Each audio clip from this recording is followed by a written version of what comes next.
Okay, here we are. Let's go. Let's do it. This is the Infinite Creativity Satsang with Sab here in Paris. This is Sab here in Paris. Hello, how are you doing? Are you still locked down? Have you managed to get out? Are you seeing other human beings these days? How's your creativity going? What have you created this week? How are you? How are you doing? Do you prefer fizzy water or still water? Do you prefer bottled water or tap water? I don't know. I'm just asking. I'm just throwing questions out here because you see, I've also done my wristing. So they've got this very clever system where the thing is so tiny you can't actually open it properly. So I'm opening this and asking you if you prefer fizzy water or flat water, still water, and if you prefer tap water or bottled water, and why? I'd love to know because I don't know why. And then I like something. In order to drink more water, I put some.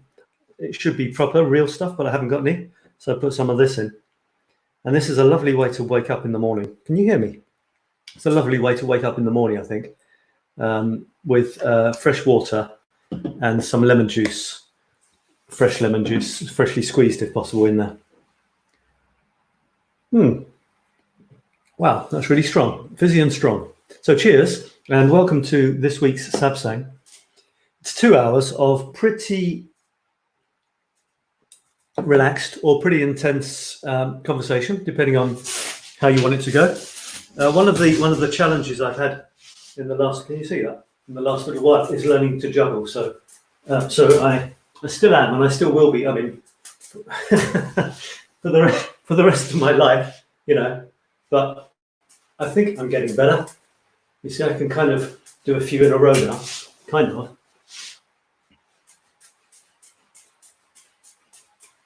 There you go. That was a few, wasn't it? That was a few. That was more than two, because I can do two. You know, I can throw two without dropping them, and then I drop them.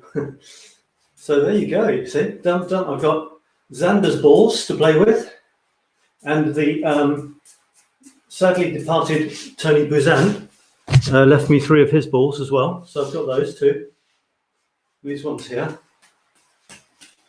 Hey, I can juggle.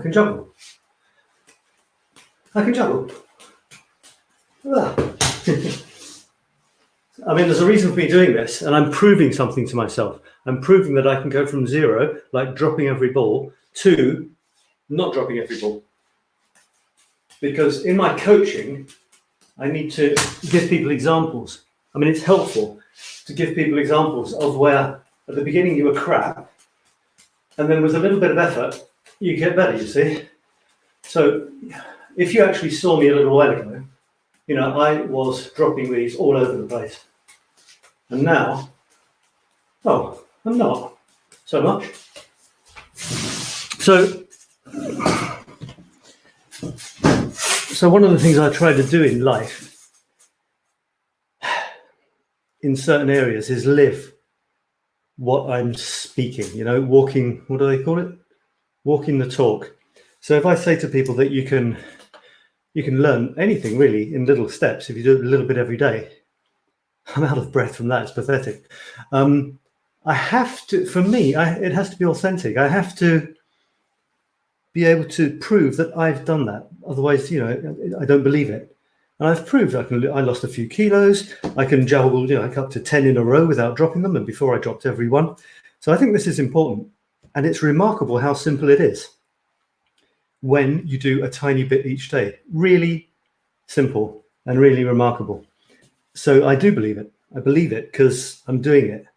So I can say to other people, do a little bit every day, and I believe it works. Someone's saying hello, and it's okay. It's Taryn. Hello, Taryn. I'm not even sure if I know you, but really nice to have you here. Thanks a lot. Yeah. So this is a show about creativity and productivity. So if you want to ask a question about your creativity and your productivity, go for it in the chat, and I will talk about your question. By the way, if you want to ask me questions, you need to be on the Infinity Coaching website. And I think I created a banner for that last time. Let me see. Yeah, they're here. No, that's not it. That's my website. You have to be on, that's not it either. You have to be on the Facebook page, which is Infinity Coaching Paris, Infinity Coaching Paris, in order to ask questions that I can see, so I can see you. Otherwise, I won't see your comments, you see. Nazanin says, hello, Nazanin, nice to see you here. I think you missed my juggling, did you? Let me give you another quick blast of that. You see? So this is to prove that you can advance in little steps, you see, because I'm kind of getting a little bit better there. So hey! So let me tell you what this is all about. The theme for today is, oh, it's Karen. I found my way in. Lol. Hello, Karen, with a very nice face mask there. Yeah, how are you doing? I've already juggled twice, so I won't juggle again in case you missed it. Nice to have you here. And yeah, the theme for today, I'm going to just write it in a comment. The banner last week, it was 1, 2, 3, 4. Who are we creating for? And the conclusion I have come to is that we're creating for us. First of all, I think Karen kind of agreed with me on that one because we had a little discussion in a group somewhere. Now, I'm actually going to change that to what it is today. And today is called something like what was it again? Now let me have a look on. I'm going to share my screen so you can see what I'm doing here. Okay, so this is Infinity Coaching, where the video is officially live, and the theme today is what curbs your creativity. I'm going to take that off. So yes, what curbs your creativity? So I'm going to put that there. So my question to you is, what curbs your creativity? In other words, what stops you from being as creative as you would love to be? Because that's what I'm trying to do to help people. Right. What, you'll see this in a minute, curbs your creativity. Answers on a postcard. Save. And there it is. Right, so please send in any questions or any comments on what stops you from being as creative as you'd love to be. And I've already got, in a couple of my groups, I put this as a question, almost the same question. So I'm going to actually address some of the comments that people have made there. But what I would love is if you give me live comments. That's even more fun. Right, I've got Nazanin saying bravo for the juggling, I guess. Yeah. And Karen is saying, I saw twice. Good job. Okay, wonderful. Right. Yeah, there you go. And my other thing, if I can sort of inspire you doubly, I can't inspire you with my skill with this, but I can maybe inspire you by the fact that I'm at least trying. It's my musical drum. So I'm just going to put that down there a little bit. Okay, so here it is, my baby. And I can't show you anything because I still haven't learned anything, but I'm going to show you the sort of movement that I've kind of not learned, but that I studied a minute ago. So what you're supposed to do is a kind of, it's a rhythm, like a 1, 2, 3, 4, 5, 6, 7, 8 type of rhythm. And it's, so you're supposed to go.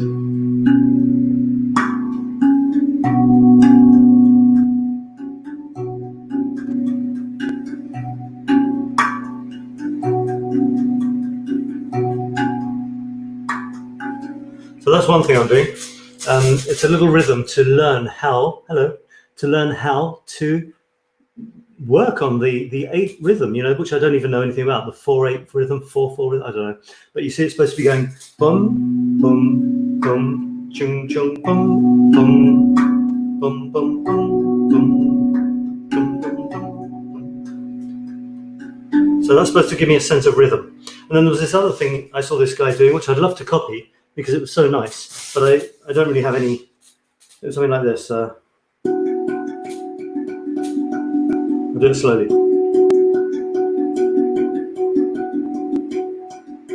Then he did something like this. No.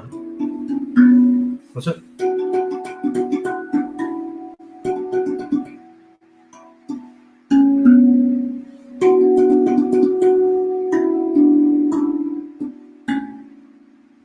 Ah, maybe that's it.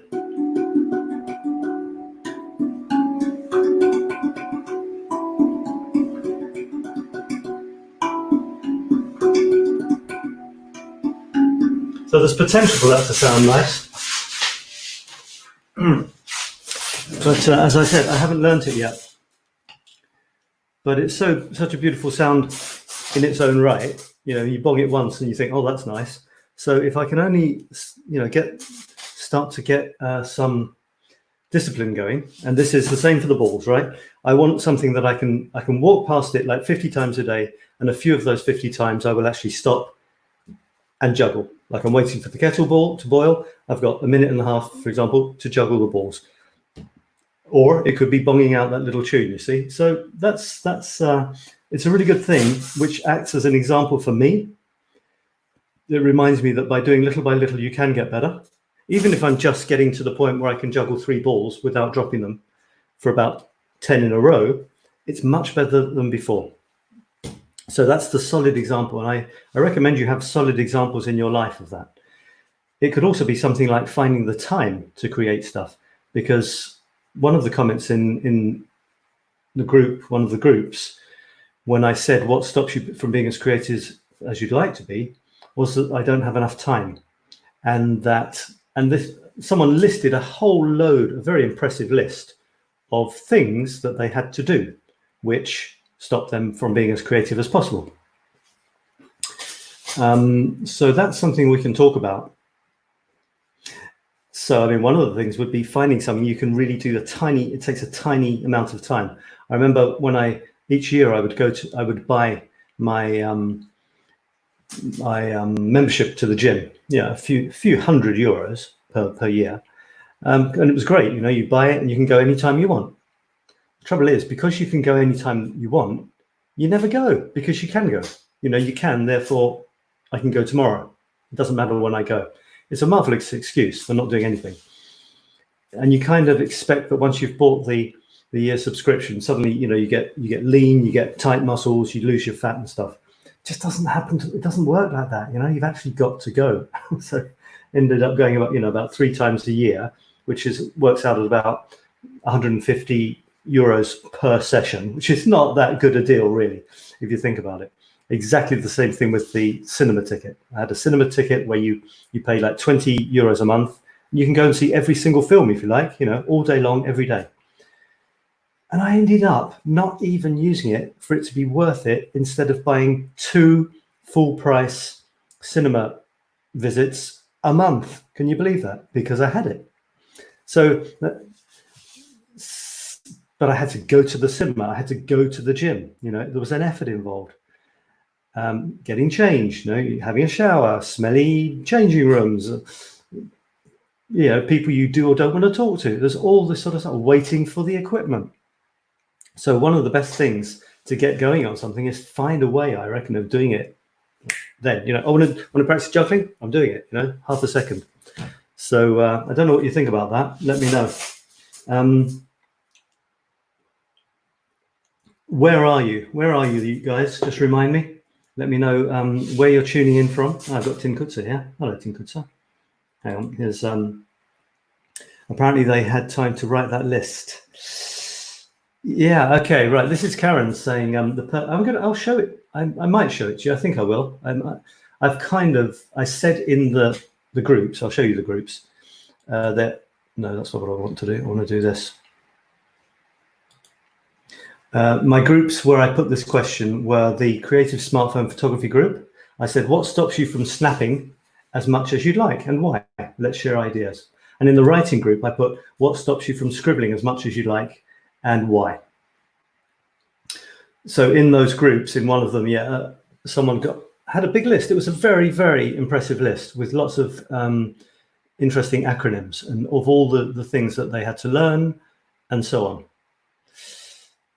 I'm not going to go into that now. I'll go into it in a second. But Karen is saying apparently they had time to write that list. Yeah. You know, it's not for us to be cynical, and I'm a terrible person for being a little bit cynical, a little bit ironic and stuff, or a lot. And it would be easy to do that, but that's not the right approach. Although you could say, so you had enough time to write the list, though, of all the reasons why you can't find a little bit of time to be creative. If they can see the humor in that and the slight irony in it, then maybe that would work, but it doesn't work for everyone. 𝗓𝗏𝗧𝗧 saying, hi, 𝗓𝗏𝗧𝗧. Hi, how are you doing? Nice to have you here. And maybe it has more to do with priorities than lack of time. And Yorushka is here. Hello, hello. Nice to have you here. Yeah, okay. So this is probably answering the question, what curbs your creativity, which is the kind of the theme I'm starting off on. Because theoretically, we want to be creative, don't we? Especially people in my community, in my group, because I go on about creativity all the time. So theoretically, I've got people around me who want to be really, really creative. Is that you?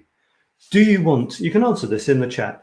Do you want, well, I'm assuming you want to be quite creative in your lives. So just let's see if I can do this special technique where I get you to literally write one word. Are you as creative in your life as you would love to be? Do you feel, I'm going to give you another question, it would be the wrong way around. So you could say, yeah, so are you as creative in your life as you'd like to be? If you are, put yes. If you feel you could be more creative, you know, you feel a little bit frustrated, or, you know, you feel there's more potential in you than is coming out, then you can put no. All right, so let's see if anyone does that. A friend of mine advised me to get a one-word response from people to wake them up and have them feel that they're participating. Is that good? Okay, so are you being as creative as you'd like to be in your lives? And as a corollary to that, if not, why not? So yeah, so 𝗓𝗏𝗧𝗧 is saying, maybe it's more to do with priorities than lack of time. Yeah, so here's the question is, so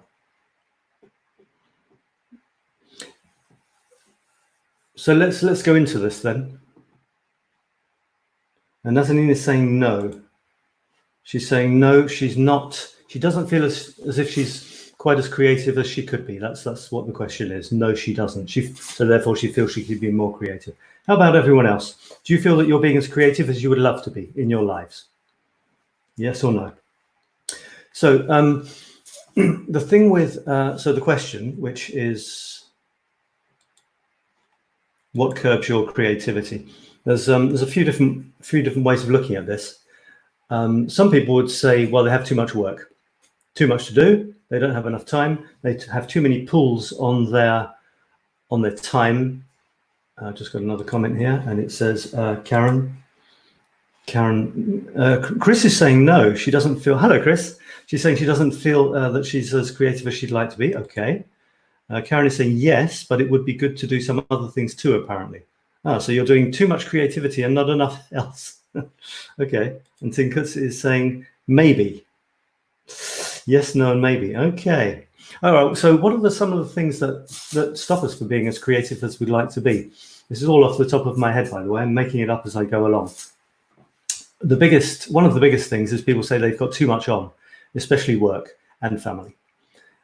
And those are, you know, they seem to be priorities. You've committed to them, or you have to do them, or you feel you have to do them. You have to go to work. You know, maybe you've got a long job, takes a lot of time. Maybe you've got a lot of traveling, and then you get home and you're tired.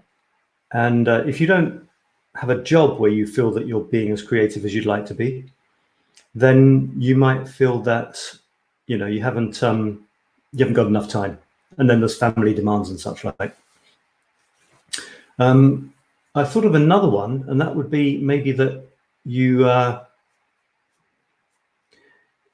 creativity. We often think of it as something, you know, very typically creative that like you learn at school. The creative session where you're painting, for example, that's a good example. It's almost equates to something kind of useless, you know. Maybe it's pretty, it's aesthetically pleasing, but it doesn't actually lead anywhere. It's not a career. It's not serious. So often creativity has that kind of feel to it. So like often from school, like from as soon as you go into secondary school, or I don't know what the grades are in the States, but around about 11, you start losing all the creative stuff. There's less recreation, there's less physical education, there's less music and art and things like that start to drop off, and you focus on the serious subjects, and it's all downhill from there as far as the traditional ways of being creative are concerned. But those are the ones that we love. Those were the ones that we did by choice when we were younger. So they may be seen as frivolous, but wouldn't it be nice if we could actually spend much more time doing them?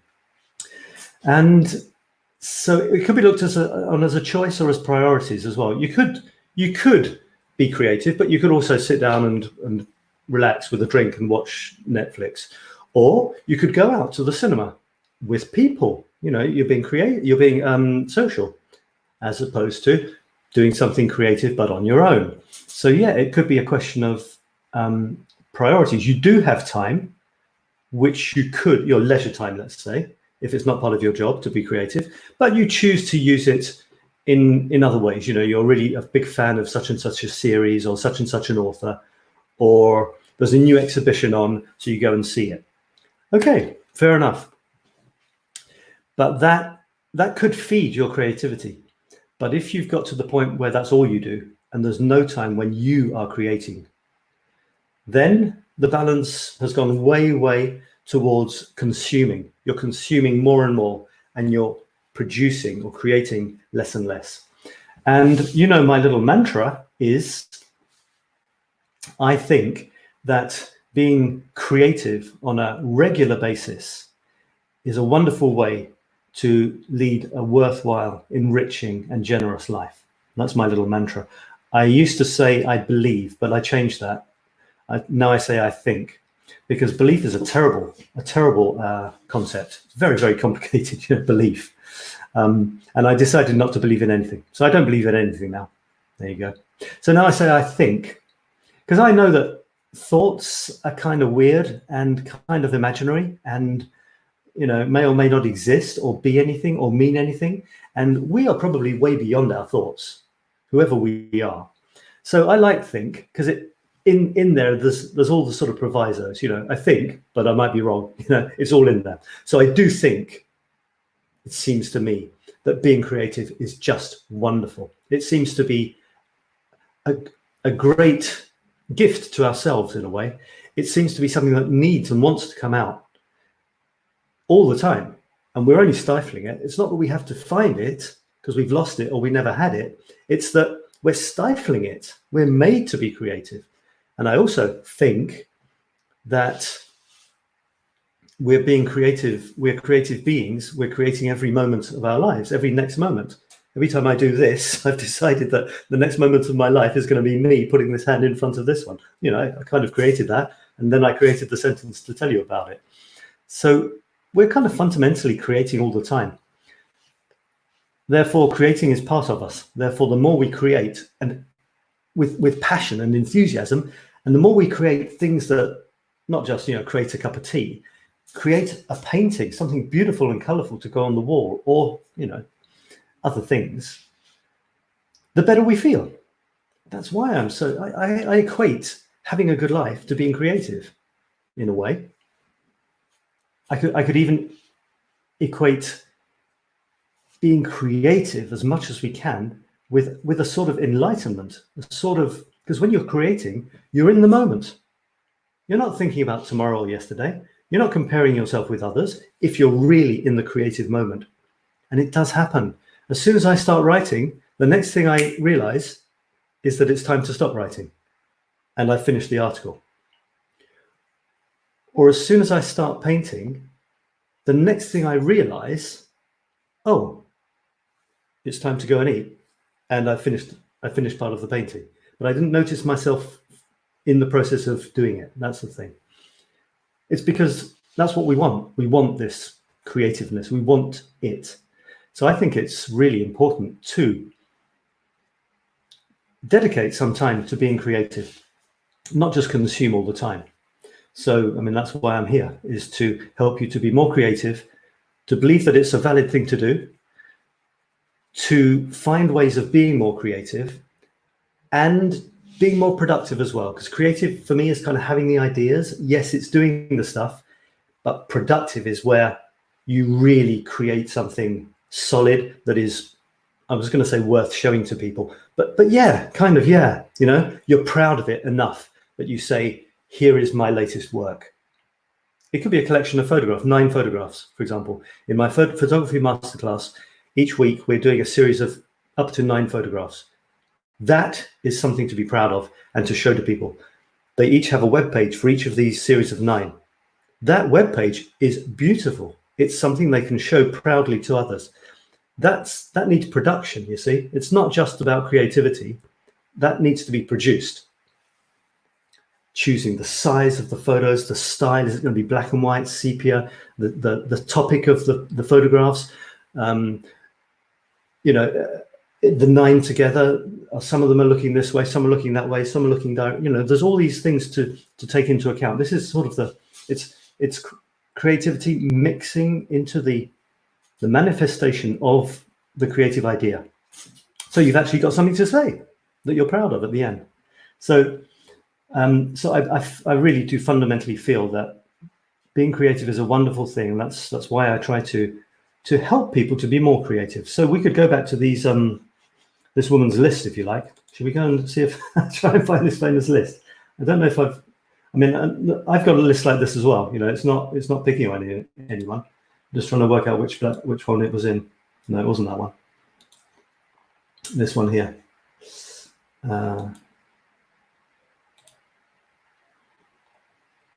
So I've got Karen. Karen says, nothing stops me from scribbling as much as you'd like.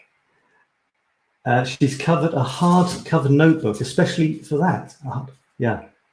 So she's got a notebook and she writes everything in that book that comes to her. I have a similar system, except it's not exactly a notebook. It looks more like this.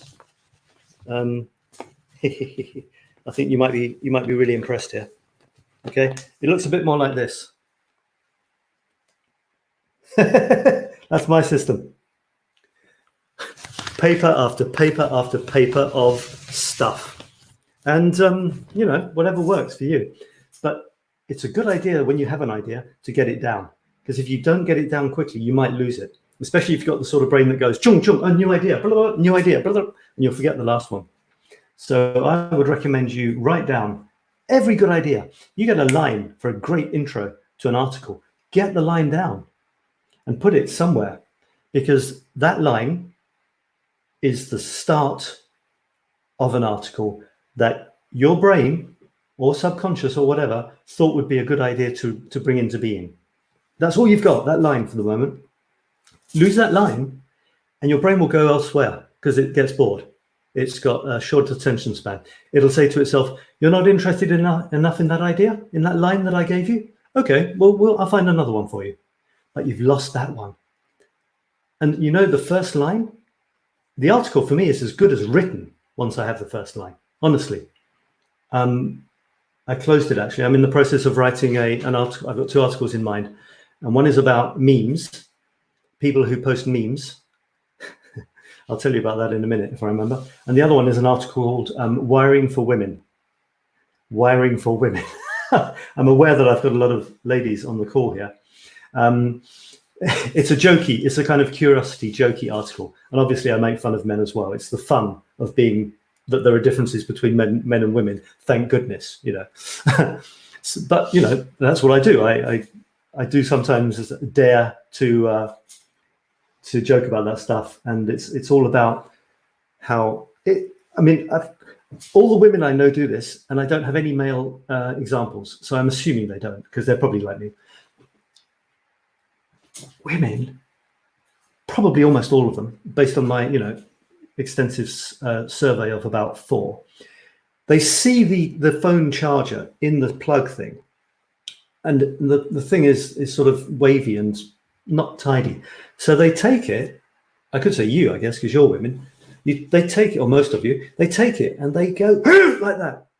They force the thing down, because there's these 2 or 3 prongs here, you see, which are ideal for wrapping the wire around. So they go like this, really tight, because the tighter it is, the neater it is. They go, and then they slam the final poor end bit inside somewhere in some sort of kind of invisible stitching style, and you've got this perfect little ball of plug insert into the plug, USB insert, and the wire, which slams right the way round, and the ends disappeared. It's beautifully elegant, and it fucks up the ends of the wire because they break and they fray, and and it drives me crazy. You know, don't they realize that if you bend it too much, it will fray and eventually snap, and the wire won't work, which could be a bit annoying. But no, because the number one thing for my sample of 4 is that it's tidy. That's what we do with things that aren't well tidied up. We tidy them. So, you know, this is a really fun topic for an article. And the other one is on memes, which I'll tell you about in a minute. Right, this is 𝗤𝗙𝗘𝗔𝗬𝗜 saying maybe, then she says more than maybe. Thanks for mentioning that we're creating all the time. This is why I chose maybe as my answer. Right. I think that if we think, oh good, a lot of thinking there. I think that if we think that creating is something outside of every moment of our lives, like an exception, then we might, something we have to plan to do, then we might feel like we're missing out. For instance, I have lots of ideas for stories, courses, and I would also like to do something different. But I also understand that I cannot do them all, so I choose to enjoy whatever I am doing right now. I love your approach to creativity and everything that you do. Thank you. I'm glad. Well, this has been one of my huge challenges, not trying to do everything, which is why this isn't a plug, because I think you know I do masterclasses, and one of them's about to finish. I forced myself to try and not do everything because I was trying to do everything, or I was interested in everything. I was dabbling, and I wasn't getting anywhere. Because part of creating is that you get the satisfaction of finishing the damn thing. You know, that is part of the excitement. It's just that many people who have kind of butterfly minds, they get the kick of the idea. They sometimes get as far enough as starting the thing, and as soon as they realize that they can do it a bit, they lose interest. It's like me. I could lose interest with juggling my 3 balls when I realize I can do it, and say, well, you know, fair enough. I see I can do that now. What else is there? Same with the musical instrument. It's happened for many, many years. Any musical instrument I've bought, when I haven't mastered it, be able to play, you know, some Beatles tune perfectly in about 4 days, I either think the instrument doesn't work very well, or or I lose interest. So, and that wasn't getting me anywhere. So I've decided in my ripe old age to focus on a couple of things that I do every day for fun, or that I did every day for fun. And I decided to do those more seriously, but it's still fun. And it's photography and writing, or artistic stuff and writing. And because it was what I was doing to try and get out of doing other stuff, now I'm not getting out of it. I'm doing what I want. I just have to find a way of making money from it and not losing the joy of the creative process. And that's where teaching comes in, because when you're working with other people, conveying ideas and enthusing them and stuff, well, that's fun as well, isn't it? So, and then they teach you stuff, you know. Teaching for me is a two-way process. My best teachers, the ones I love the best, I would say are those who ask questions as opposed to tell you stuff. If you're purely learning a subject, sure, they have to tell you stuff. But the thing is, if they're telling you stuff, then you might as well read a book. It's when they're questioning you and waiting for an answer and not even judging your answer. That's when real learning can take place. So,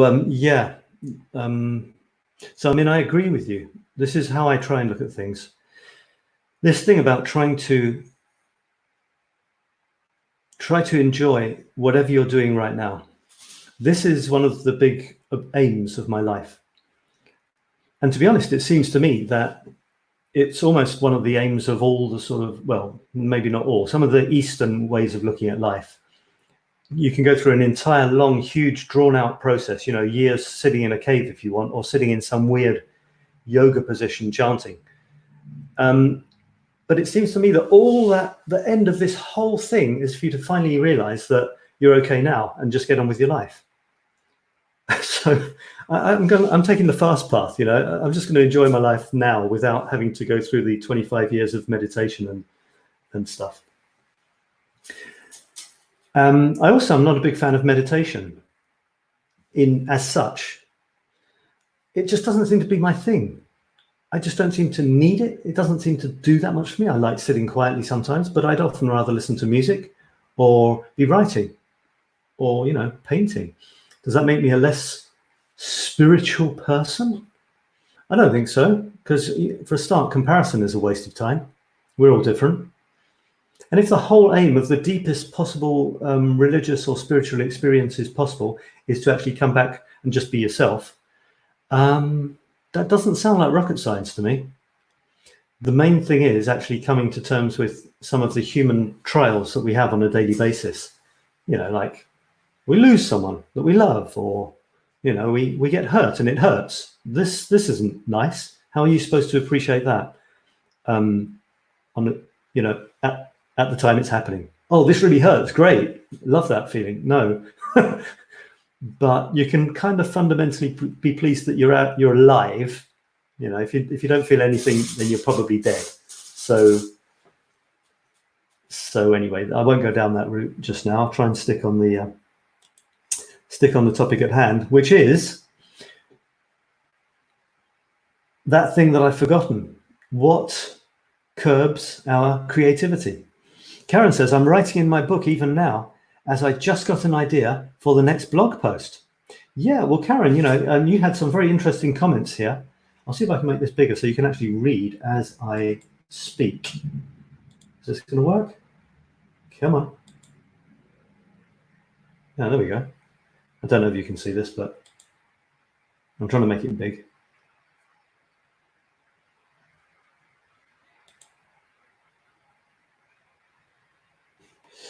Oh, well, let's see. So Karen said that. I said something else. Yeah, I said I tend to write everything down too on those scraps of paper, as I just showed you. Ideas disappear. Absolutely. Write your ideas down, for goodness sake. They're gold dust. One idea, one word, one phrase, a poem. One word, normally, I don't know about you, but poems come to me in a line. Normally it's a line or a group of words. That's it. The poem is written if I don't lose that. I don't know what's going to happen, but because I've got that, it's like a little gem. Or it's like a little seed that I don't want to, or a little, let's say a little bird that you found that you don't want to let die. Because it's become part of you. As soon as you've had the idea, which came from who knows where, that's it. It's a gift. And it deserves a whole poem. But if you lose that one line, it's like you've crushed the bird. You've crushed the fledgling, you've crushed the baby bird. So whether it's a pile of scrappy paper or a beautifully ordered notebook or something else, a Google Doc, doesn't matter. But don't lose those gems. Those are gold dust to us creative people. Right,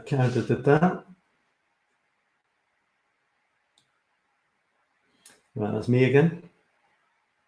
Yeah, so I said my problem is simply time.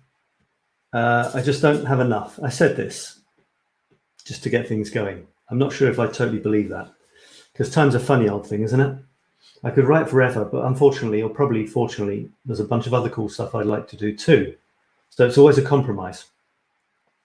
Yeah, so it is a compromise. So choose one and do something on it. That's all I can say.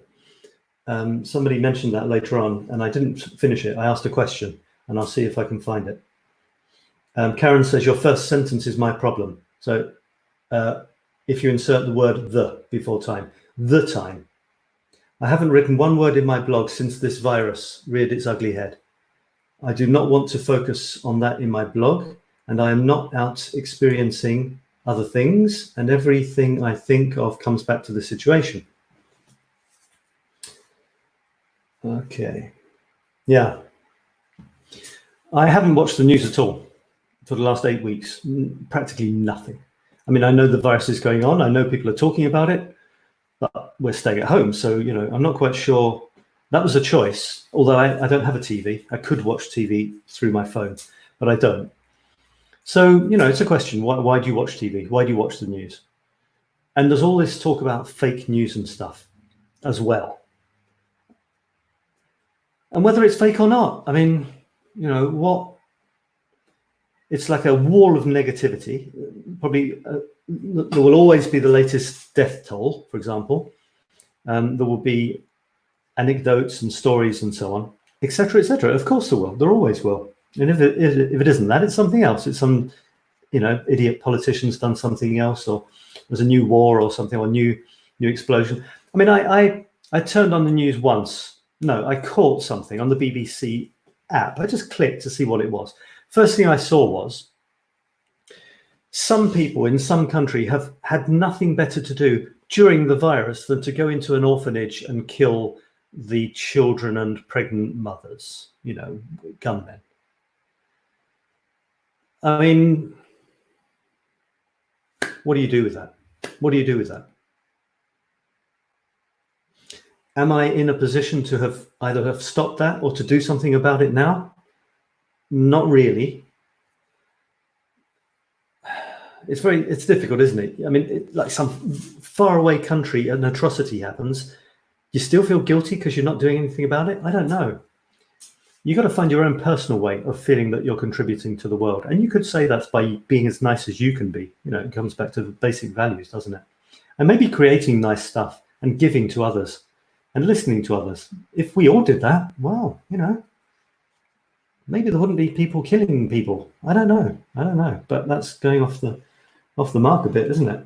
But I don't listen to the news. I try to create more than I consume. And pretty much comes down to that, to be honest. Also, I don't know why, but ideas come to me a lot. I read books, yesterday I looked at I was with someone and they had an art book collection. I opened up, I was looking at pictures of 𝗏, the Spanish artist. And today I found this old book on my shelf, The Creative Process, from sort of 1948 or something. And, well, I'll read you something. And it's The Creative Process, explained in their own words by 38 brilliant men and women. Well, I thought I'd have a look, and it says, this is a letter from Van Gogh to someone. I'll just read a little snippet. I have been working very hard. It's Van Gogh, or Van Gogh. I had been working very hard. I had not made many compositions or studies for a long time. So when I once got started, I became so eager that many a morning I got up at 4 o'clock. The creative urge doesn't worry about time.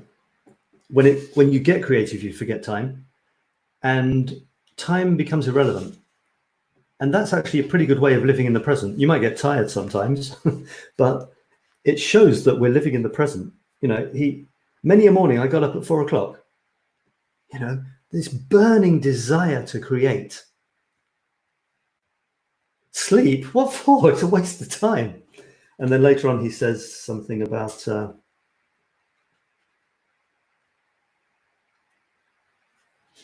just wanted to read you something else. All the same, he's talking about when suddenly the creative spirit takes over, and he doesn't really know why, but it's through being in the game. He says, as to the little winter gardens, for example, as you said yourself, they had so much feeling. All right, but that was not accidental. I drew them several times, and there was no feeling in them. Then afterwards, after I had done the ones that were so stiff, came the others. It is the same with the clumsy and awkward things. How it happens that I can express something of that kind, because the thing has already taken form in my mind before I start on it. The first attempts are absolutely unbearable. I say this because I want you to know that if you see something worthwhile in what I am doing, it is not by accident, but because of real intention and purpose. So that little quote can be interpreted however you like, but I feel it as he was in the game. He knew that something would happen, but if he wasn't in the game, in other words, he wasn't doing his art, he wouldn't stimulate his brain into moving to the next level. And you often have to go through that initial stage where it seems like nothing's happening, so that your brain says, okay, he or she is trying to do this, and he's still trying to do it. Looks like it's something that's important. Maybe I better find a better way to do it, because what he's doing now is crap. And then the powers that be suddenly will give you something amazing, and you're not quite sure where it came from. It was in one of those zone moments. But if you're not in the game, it won't happen. It's like writing. Often the best way to start an article is by writing, I have no idea what this article is going to be about. At least your hand is moving and ink is coming out, or you're tapping. And then you're in the game, you see, and your brain is saying, oh, this person's trying to start an article. Maybe I'd better give him an idea. And you will get ideas. I have too many ideas. I don't know why. Just happens like that. Everything gives me ideas, which is a problem for me because I don't know where to start. You know, I've got 2 articles. One is on writing about people who post memes on social media, which are quotes, prettified, which are not their own. That's my definition of the type of memes I'm talking about. And I've got this other idea for the one called Wiring for Women, which is a kind of humorous article. Well, which one do I do first? It's irritating. I want to do them both at the same time, but it's difficult with one keyboard. It's really tricky. Yeah. So Karen says, I'm writing in my book even now. I just got an idea. Yeah, I think we had that. That's good. Good. Shoot, I don't do that with the charger. You're either not a woman or you're an exceptional one. That's all I can say. I'll add you to my statistics on the other side. Hello. Despina says, hello, Sab. Just joined. What did I miss? Okay, so we've been going for 47 minutes. So I'll just start from the beginning again, okay? The rest of you can just have a little snooze. So welcome, everybody. How are you today? No, I'm joking. Well, you missed me talking and juggling and playing my musical drum, kind of. I'm looking through some comments on the question of the week. No, the question of the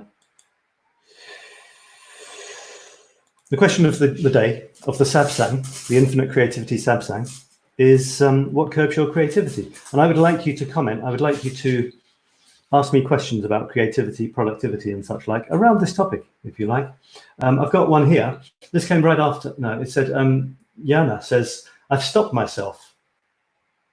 Time, I'd say. I've stopped myself. So she stopped being as creative as she'd like to be. Time, I'd say. I don't have time. But now I've decided to write a poem a day for 365 days. That's all. So somehow she thinks that she will be able to do that. I'm sure she hasn't got 365 ideas, and she probably, but I imagine she's just trusting that the ideas will come from somewhere. And I think that's all you have to do. If you believe they'll come, they'll probably come if you want them to come. Do they have to be all about the coronavirus? I don't think so. There's plenty of life still going on, which isn't about that, you know, and there's many ways to stimulate your stuff through reading and talking to people online and stuff, not about the coronavirus. And you could have the odd one about the coronavirus as well, if you like. I mention it a few times in my photos. These are my photos here. These are the last 4. And I could talk to those in a second. I'll just finish with the last one here. No. So yeah. So Karen says she's just stopped when the virus hit, and Yana says she's just going to start, and it's no small challenge. That's what I said. So there's 2 interesting approaches. Yeah, me saying I've done a couple of Corona theme pieces. After all, we are living that. And Karen is saying she writes for her. not for others. And she wrote a very interesting piece here, which she quotes here. I mean, she gives a link to it on her blog, which is called otherrambles.blogspot.com. Even a bad reaction can be good. Yeah, I won't quote from this because I'm not quite sure, but I know the general feel of it. And I totally agree with it. It's about writing for yourself for a start and not worrying what other people think. Other people's opinions, they're welcome to them. I'm not saying that in a nasty way, they're welcome to them, but they're not about you. They're about their reaction to the text. And that's all about them. And I've got a meme, which is one of my favorite memes that I wrote, which says something along, I think I tried to find it last week, something along the lines of, if you want to know about critics, well, listen to critics. In other words, if you want to know about them and what their attitudes are in their life, how they see the world, listen to them, read their reviews of anything, whatever they're reviewing. It doesn't matter what they're reviewing. They're telling you about them. There might be bits about the thing they're talking about, but if they're criticizing in a negative way, it has very little to do with the thing they're talking about and almost everything to do about them. So check that out if you like. Okay,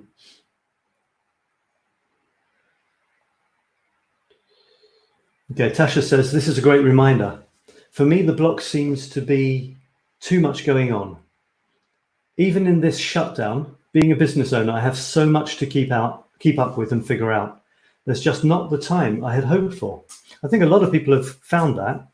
They thought they would have plenty of time, but in fact, some other kind of demands on their time has taken over, or even a kind of, malaise, sort of creeping malaise, as Pink Floyd would say, kind of feeling of downness. When it started, this is the lockdown, I was excited to get more time to write. Then the piles of legislation and new requirements and regulations started to drown out my writing time. This is the comment from Tash, which I think I was mentioning. Or was it? No, there was a lovely big list of million reasons why the person was having difficulty being. Anyway, I said, this is a perceived reality for many. I say perceived, not to disregard your challenges, but not just to accept them at face value either.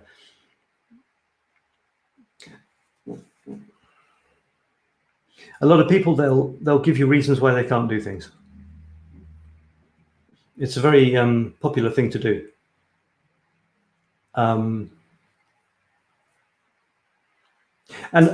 often, almost the last thing they want is for you to contradict them and show them that they can actually do something, because it takes away their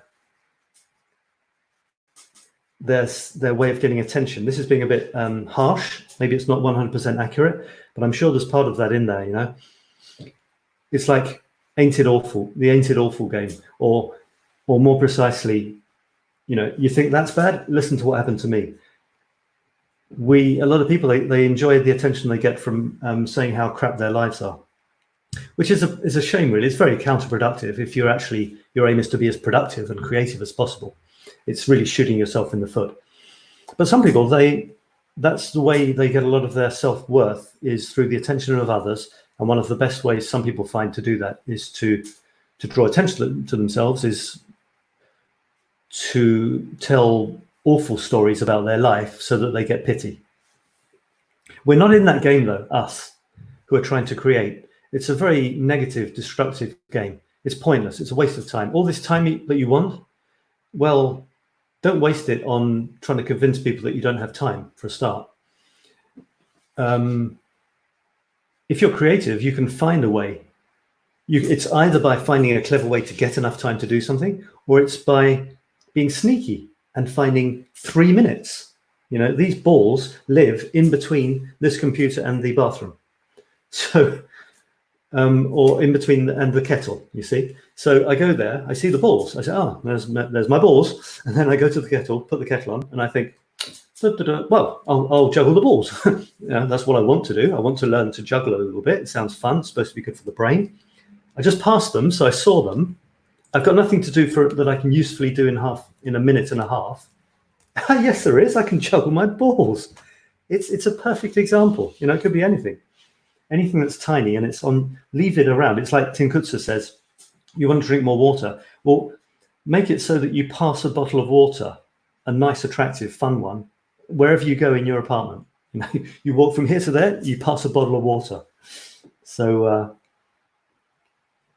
if you're creative, you'll find fun ways of doing things. You can even try to make mundane things fun, because it's still your life, isn't it? If you're washing the dishes or cleaning the floor, it's still your life. Do you want that bit of your life? Do you want to believe that that bit of your life is boring and crap? If only it wasn't for me wiping the floor, I could be doing something creative. I'm not so sure, because how much time do we waste watching crap on TV, for example, when we could be being creative? So that's not, I don't buy that. I reckon we need to see ourselves as creative beings at heart, fundamentally.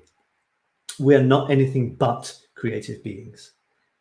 We're made to create. We can't help but create. You could say you're creating a clean floor when you're doing that. You could, yeah. You could also use that time to do it in a new way. You know, try whirling the broom around, or pretending it's a race car or something, or chase the cat, or just enjoy that you are putting in the effort to keep your living area beautiful and pleasant. That's part of it. You know, they go hand in hand. They're black. It's black and it's the light and the dark. You can't have one without the other. You know, it's like back and front. You can't have the clean apartment without the cleaning of the apartment. So do you only enjoy the clean and not the cleaning? That's weird, isn't it? You could say you only enjoy your holidays. You don't enjoy your work. You work so you can have holidays. You clean so that you can have a clean place. That's kind of strange, though. They're kind of the same thing, you know? So why do we have to separate them? And when you're cleaning, you're getting exercise. And you're changing something in the world. Once you've changed it and it's clean, you stand there and say, oh, it's clean. That's actually not very active, is it? It's not very productive. Maybe you feel that you can get on with other things. I don't know. But anyway, you see what I'm playing around with these ideas, trying to turn things around a little bit. And I've got a system for cleaning now. Maybe it's not very good on efficient with water, but I wash my plates pretty much as soon as I've done them with very little water, tiny little dribble of water, just enough. I clean them and after the meal directly, and I put them in the rack. So there's hardly ever plates building up. So I can actually enjoy the cleaning of the plates. It doesn't bug me. It's like part of the meal. I enjoyed the meal, and my thanks for the meal, part of it was putting the plates out. That's not very interesting. Putting the plates out, the anticipation, making the plate, you know, whatever. And then the logical conclusion of that little period is cleaning the plates. It's like a cycle has been completed, you see? So it's not like, oh, damn, I've got to do the plates. It's like, and now I complete the cycle. Great, a good job done. So it's kind of finding sneaky ways to be better, more efficient at things, and also seeing them in a different light. There's a lot of stuff that I do in my photography, which is unbelievably boring, or it could be. You know, when I produce these things here, the photograph in itself, and also in particular the text that goes with it, you wouldn't believe the silly little stuff I have to do, which has got seemingly nothing to do with creativity. I have to play with pixels, I'm not joking, pixels at the end of many of these lines to not have the text fall off and lose part of the last letter in each line. Don't ask why it's like that. What is creative about that? Well, the thing is, I want this to look nice. I chose those words, which came from one idea, you know, one idea. Could be a phrase, something I saw, something someone said. Bam, I get the idea. Or the photograph, get the idea. Write the text, structure it, check it, change it, correct it, whatever. Put it in the form it's in. maybe I want to make it fit around the image a little bit. Putting the background, that black, that transparent background, it's not nothing, it's not that, you know, it takes time. The stupid thing was the pixels. There's double the text there that you can see to get it a little bit whiter. Then there's a drop shadow. The stupid thing with the pixels. The stupid thing with, you know, and I'm on number 865. So, you know, 865 days in a row, I spent a lot of my time squeezing pixels across the page, which you can't even see. But that's part of the game. That's part of, when I'm doing that, I'm meditating. I'm not thinking, I'm meditating. It's another aspect of the creative process. It's like washing paintbrushes. If you don't wash paintbrushes, you don't have good paintbrushes to paint with. So the washing of the paintbrushes or the buying of the canvases, it's as important. You can see it as a whole. Painting isn't just painting. It's the whole thing. It's the art of painting, the art of being someone who paints. It's all of that. It's the time you spend lovingly and delicately, you know, washing the last bits of paint out of the bristles after you've done your painting for the day, or in between painting sessions. It's part of the game. It's a beautiful thing. And if you can see it like that as a whole, a lot of things change. And the irritating bits become less irritating, more beautiful, actually. Because you know it's all working towards the final piece, and you know what went into it. I've got a comment here. Despina says, which of the palette of feelings makes you feel more creative? Which of the palette of feelings makes you more creative? Well, I must admit, in the past, I've been more creative. The sadder I've been, the more creative I've been. In poetry, mainly in poetry, actually, and maybe photography, possibly painting, especially poetry. Yeah, poetry is one of my favorite ways of getting painful feelings out, and I've done that in many circumstances. Obviously, well, relating very often to relationships, occasion, and obviously, you know, difficulties with relationships. Although I've occasionally written the odd, you know, love poem about the person I'm actually still with. It has happened, but many poems have been about the downside, you know, losing someone. It could also be about, you know, losing someone permanently. I find that being creative is a wonderful way to deal with that, because you're not being static. You're creating something new from something which has passed on. So it's like the sad thing has given birth to a happy thing, or the thing which seems to be dying seems to have given birth to something new. And if you see everything as a kind of a whole, it really is that, you know. You know, if someone leaving you has brought a poem forth for you, there seems to be a kind of balance which has been struck, like a deal, you know. Okay, she leaves, but she gave me this last poem. And often they're good ones. They're powerful ones. And you can remember things more with those, you know. You can look back, and it kind of punctuates the relationship, or whatever part of the relationship it was. It's like a mark in the ground to mark that time and that event and how you were feeling then. And once you've got it out, it's not as bad inside anymore. I say get it out. Once you've transformed it, you know, into a different form. There's something about creativity, like I've been saying all along, that we need it, we want it, we are it.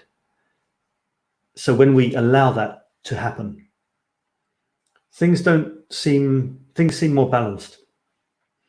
And you know, if I hadn't had sad events in my life, I could get rid of about 80% of my poems. So, very liberating to hear this. Thank you. Yeah, well, yeah. I mean, I could have said the sun rising makes me feel creative. It does, you know. Nature makes me feel creative. And in recent years, you know, I haven't been too sad. So have I been less creative? No, I haven't actually. I've kind of channeled it in a different way. But especially in the past, a lot of the most powerful stuff has been linked to events like that. There was when I was in Greece, there was a particular time when if you look at my mysticrhythms.com site, I think in Greece there were that year there was something like 50 poems written, and in other years 4 or 20. But you know, wow, that was a heavy year, or it was maybe the year before. I'm not sure. Yeah, and apart from the lady that I went there to marry and divorce, whilst I was there, living there, I lived there for about a year and had become part of the family. Her dear grandmother died, and I lived that, and it was the first funeral, the first person that I knew who died, that I knew with any sort of intimacy at all. And I wrote 2 poems about that event. And I think they're two of the ones that I'm happiest with. I like a lot of my poems, but those 2 were particularly strong. And it came from a very difficult event, terrible event. You know, I mean, whatever you think of life and death, it's not a nice thing, especially when you see. I wasn't as affected as the others, but I was living their affectedness. You know, I was living their distress, extreme distress, and it was very, very powerful and strong. You know, and I was supposed to be supporting my wife, yeah. So you know, without going into any more detail on that, poetry helped me in that, helped me get through a lot of stuff. And I think that's one of the beauties of creativity. Some people, they're not inspired by sad events. Some people are inspired by happy events. They write happy things, which is good. My stuff, like my photographs now, there's often a dark side to them. It could be ironic, or I try to avoid the real nasty ones like cynicism and sarcasm. But I don't appreciate those emotions. Some people say you're sarcastic. No, the British sense of humor isn't. It could be sarcastic, but that's not humor. You see, sarcasm is not humor. It's nastiness. Irony is humor. Drollness, droll wit, or wry humor is humor, because it's clever, it's funny, but it's not taking things at face value. That's what's good about this sort of humor. It's clever. You see, it's funny and clever, or it's clever. It's funny because it's clever. Sarcasm and cynicism, they're not really part of humor as far as I'm concerned. So if anyone accuses me of being sarcastic, I vigorously disagree with them, because being nasty is not a nice thing to do. But laughing at the stupidity of human beings is a pretty good. You know, it's a pretty rich vein to tap, I think. Like my article called "Wiring for Women." You see, that's laughing at human beings, because at the same time, I'm talking about the women, for example, why can't, for a man, it's perfectly okay. You know, you go into the sock cupboard or the sock drawer, you pull out a sock, right? Let's say it's got a little bit of blue on it. Well, what do you do next? You look for the other one with a bit of blue on, you know, and how do you do that? Well, you rummage through. You'll find it, you know, blue. It's not that hard, is it? But a lady will spend time. It's a bit like there was a real parallel to the telephone charging cable torture treatment that it gets. You know, they get the socks and they do this sort of. They either slap them together and do this sort of weird, incestuous twisting and bending, which you end up with this kind of sock ball thing. okay, it's 2 socks in one, and they've been matched beforehand. That's part of the process, apparently. Fair enough. You've got these bald socks, and then you have to sort of undo them, and I'm sure it stretches the elastic too much on one of them. Either that, or they're just placed nicely together, and then they're folded in half, and they're put in a nice little row. You're only going to put them on your feet, for crying out loud. You know, no one's going to check the sort of the quality of the ironing on some stranger's socks, are they? You see, get me going. But that's funny. You see, that's humor. That's human foibles at its best. And you can only laugh at others if you're laughing just as much or more at yourself. Otherwise, forget it. It's not funny for me. Well, sometimes it is. So anyway, there's that. Yeah. This spinner says, I'm in the process of channeling too, transforming. Yeah. Okay. Well, I don't know what channeling means, actually. I've never really understood what that means. If it means getting ideas from elsewhere, then, well, I don't know where my ideas come from. So maybe that's what it is, you know. Transforming. Yeah. Are we ever not transforming? Anyway, so there you go. That's those are some of my photographs. So do feel free to bring any other comments in. Say hello if you're watching. Do you have any other comments on creativity, the creative process, or possibly the productive process? How to be more productive? Chris is saying something. You mean if I stop ironing my socks, I will have more time to create? Good deal. Oh, Chris, how many, if you added up all the times you've ironed your socks, just to put them on your own feet, I'm sure the iron sock police didn't storm in just as you were about to unfold them. Can you imagine the number of photographs you could have taken, the amount articles you could have written? Just something to bear in mind, folks. There are a lot of things in life that we do which aren't necessarily necessary, which could be possibly, dare I say, eliminated or modified slightly. So you actually do stuff which is more exciting. You know, a lot of rituals that we do every day, are they really necessary? I'm putting more rituals in my life. I am installing rituals, and it's helping a lot, but that's because I didn't have any. So that was it was an extreme case, I think. Rob says, Karen says, my main camera is a tablet and it's too big to carry everywhere. Yeah, get a telephone. They're really good quality, and you can fit them in your pocket. You're welcome. Perhaps it's our frame of mind these days. We're constantly bombarded with bad news that it sours our mood and hinders creativity. We're all worried and concerned. This may not be healthy. Yeah, it may not be healthy, and it probably doesn't help our creative juices to flow. We could worry about things all the time forever. But you know what worry is, don't you? Worry and fear. It's like, unless it's actually happening, you know, you're worried that I don't know, that plant that is halfway down the outside wall of the tower block directly above your head is going to hit you, then you can be worried. But most of the worries are like imagined worries, and the fears, you know, they're imagined fears. And they're not even real fears, you know. Even if the thing did happen, it's probably not as bad as you think. So don't waste your time too much worrying on that, because whatever will probably happen anyway. It probably won't be as bad as you think. You know, a project or many ongoing projects may help. You had an idea of capturing numbers in photos. Yeah, I've got this crazy idea for numbers on buildings. From 1 to 81. It was from 1 to 100, trying to go through Paris, every house number a different style, which is difficult because most of them are white on blue. But there's some sneaky little roads where they have their own individual house numbers. That's a theme which can help you to concentrate and feel that you're advancing. I think one of the problems with creativity is we don't see our progress. That's why it's a good idea to have an objective.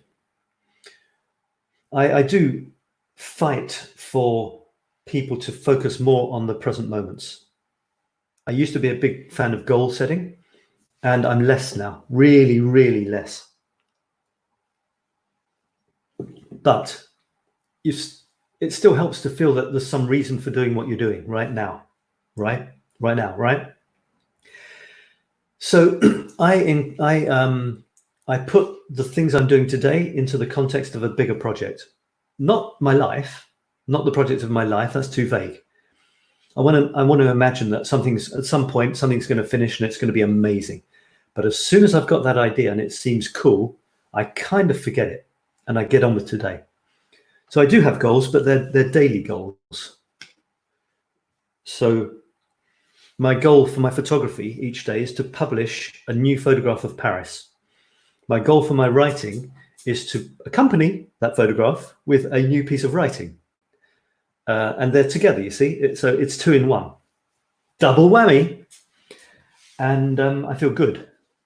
I feel good when I'm writing because I actually forget that I'm writing. So actually it's not that I'm feeling good. It's that I've gone into the zone where I'm just writing. I'm not even feeling good about it. I'm just writing. Or I'm just playing with my photograph. And that in a way, it's almost the definition of happiness. You're not wondering whether you're happy or not. You're just doing something which has absorbed your attention. Could that be a definition of happiness? Should we be spending more time doing things which absorb us? And never mind about the rest. Never mind if the cat's getting brushed or, the bed's getting walked or whatever you do.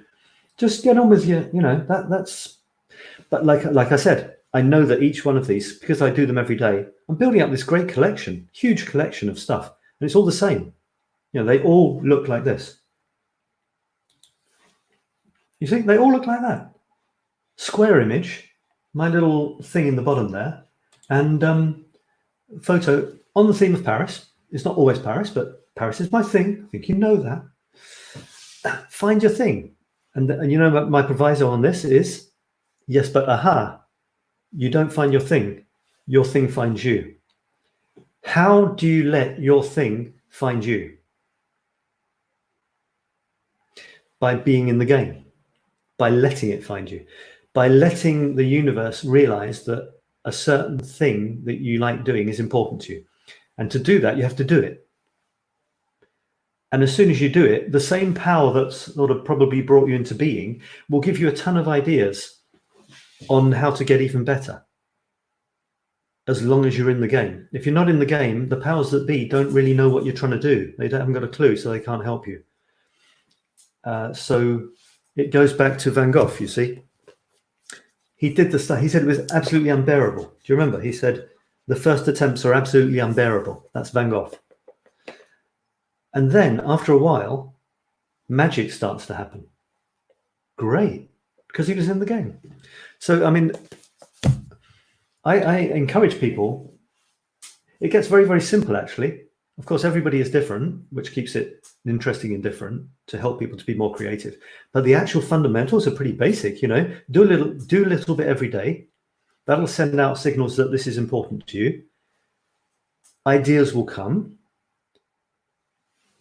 Reactions will come from the outside world, which is nice because they'll see that you're doing something regularly and they'll start to identify you with it, and you'll be known for it. You'll be known as the person who takes pictures of hearts in puddles, or who paints flowers on garden fences or something.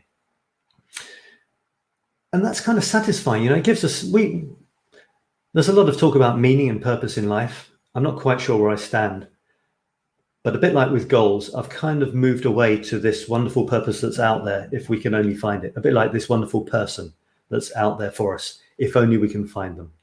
I've moved away from that. I haven't necessarily moved towards something else, but I've moved away from that. But we like feeling useful, right? We like to feel that we're doing something that matters. That seems to be important to us and give us a sense of nice feeling, happiness. So that's something to do. Try picking something and having a go at it for quite a while and seeing what happens. You might get a lot of satisfaction from it and a lot of nice returns, because I've noticed some people in my photography group are getting comments on their Facebook pages about their photography. And I can feel the pride through me, through them, which the comments are coming. They're not saying, I'm doing this photography. They might, but normally they're just putting photographs on. And people are saying, wow, you're being so productive at the moment. It's amazing. You've got, I saw one person was getting compliments like, you have got such an incredible eye for images. You see things that nobody else sees. It's amazing. And I felt a sort of flush of emotion and pride, and I certainly wasn't going to jump in. That's her thing. She's the one that's seeing them. And she's getting feedback from others, from the universe, and it's very, very it's beautiful to see. And we have this power to do that, to touch others and to inspire others to be there. I was going to say best self. There was this expression, to realize your full potential. I was writing this somewhere, to realize your full potential. And then I hesitated and I thought, hang on a second. If you're saying to someone, I can help you to realize your full potential, that is basically saying, you're not that good now. I can help you be really good. Maybe one day, if you work with me, you'll be good. Right now, you're not that good. This is a no-no. It's another danger. It's another comparison thing. Everyone's fine as they are. So I didn't use reach your full potential. I changed it to exploit your full potential. Because that to me sounds like something you can do immediately. It's not something you have to struggle to get. Maybe one day I'll reach my full potential. You remember goals? No, exploit your full potential. Let more and more of what's amazing about you out. That's cool, because you can do it from now. You can do it from right this second. You can take a photo, go outside and take a photograph. Great. You've created something that didn't exist before. You're exploiting your potential. It's not something that you have to pay, tons to maybe get one day. Vespin has a very, very deep and meaningful comment here. I'm feeling it. I'm sure it is going to be. I was rummaging in my socks for years until I realized that if I fold them together, I don't waste time trying to find a pair.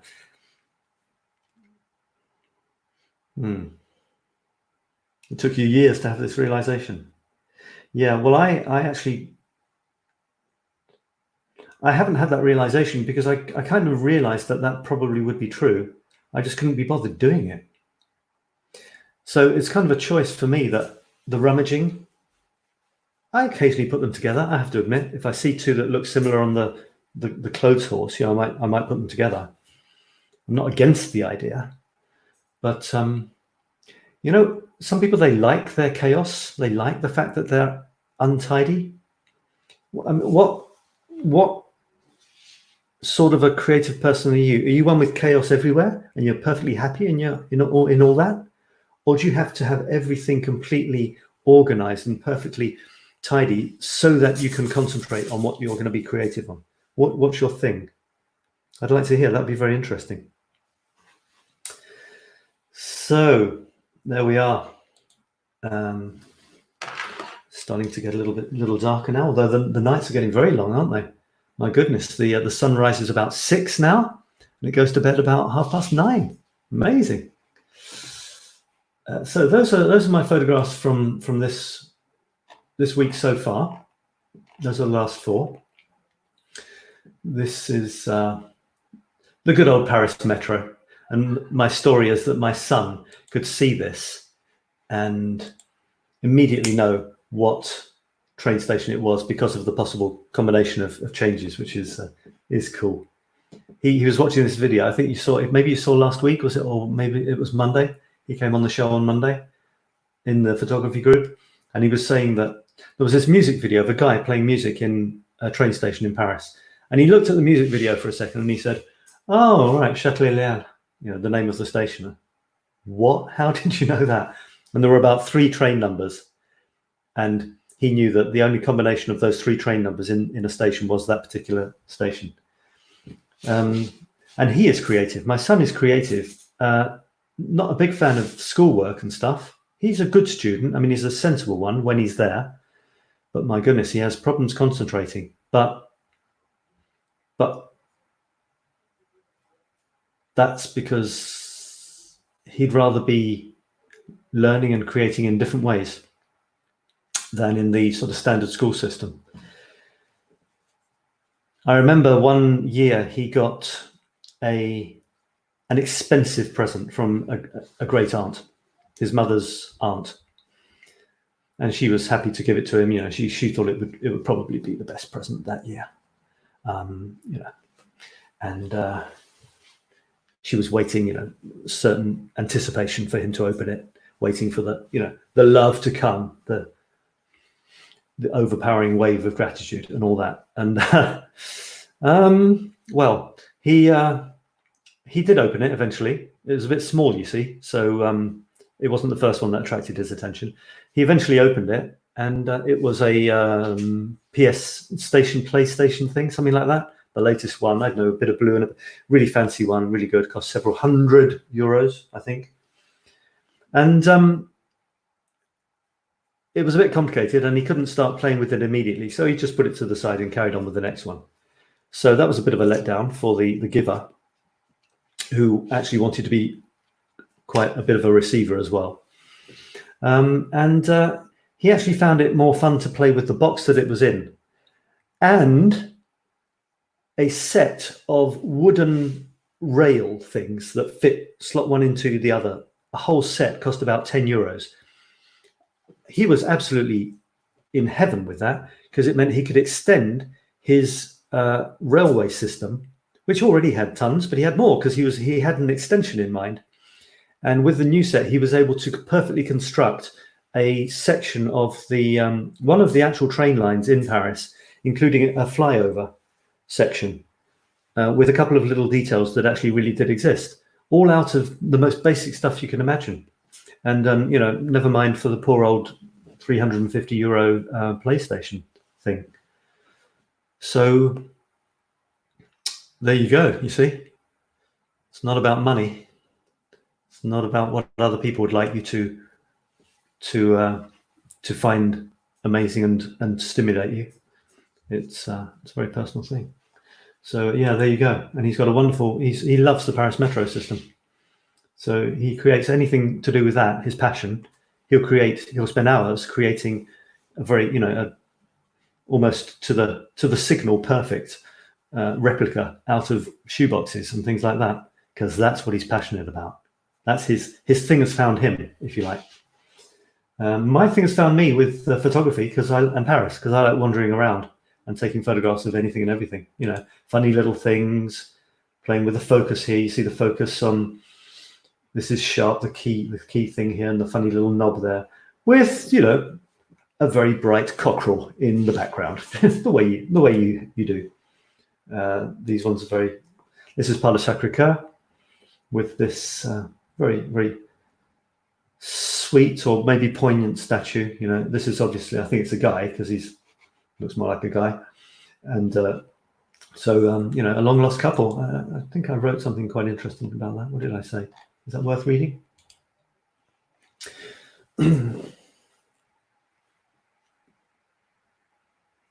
I will. One of my post-processing manipulations rendered the statues in ghoulish green, the sky as a blinding blue, with a burst of bright starlight yellow on the sides as an added bonus. It was a tempting offer, but I went for the gravely subdued version. 𝗂𝗏𝗏 is luminous enough for now, and our erstwhile lovers deserve their moment of eternal peace in the lifelong gaze. I wrote somewhere recently, maybe here, about this narcissistic human obsession with ourselves, this need to reach for the infinite through effigies and special effects. Ephemera, my eye, we say. Look, these two are as good as with us, and in some ways better and brighter than ever. See, they haven't uttered a harsh word in half a century. Should I have gone with the starburst yellow after all? So that was quite fun. This one is interesting. I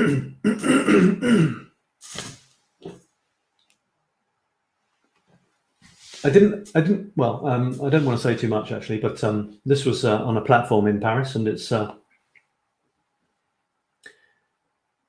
if it's not half-naked women, you know, with their underwear dangling from their toe, advertising underwear, it's adverts which are quite striking, advertising Netflix shows. And if anywhere has striking adverts, it's Paris. You know, we get quite a lot of interesting stuff there. And as photographers, ours is to record and possibly provoke, but we record what's in front of our eyes, you know, and then it's for others to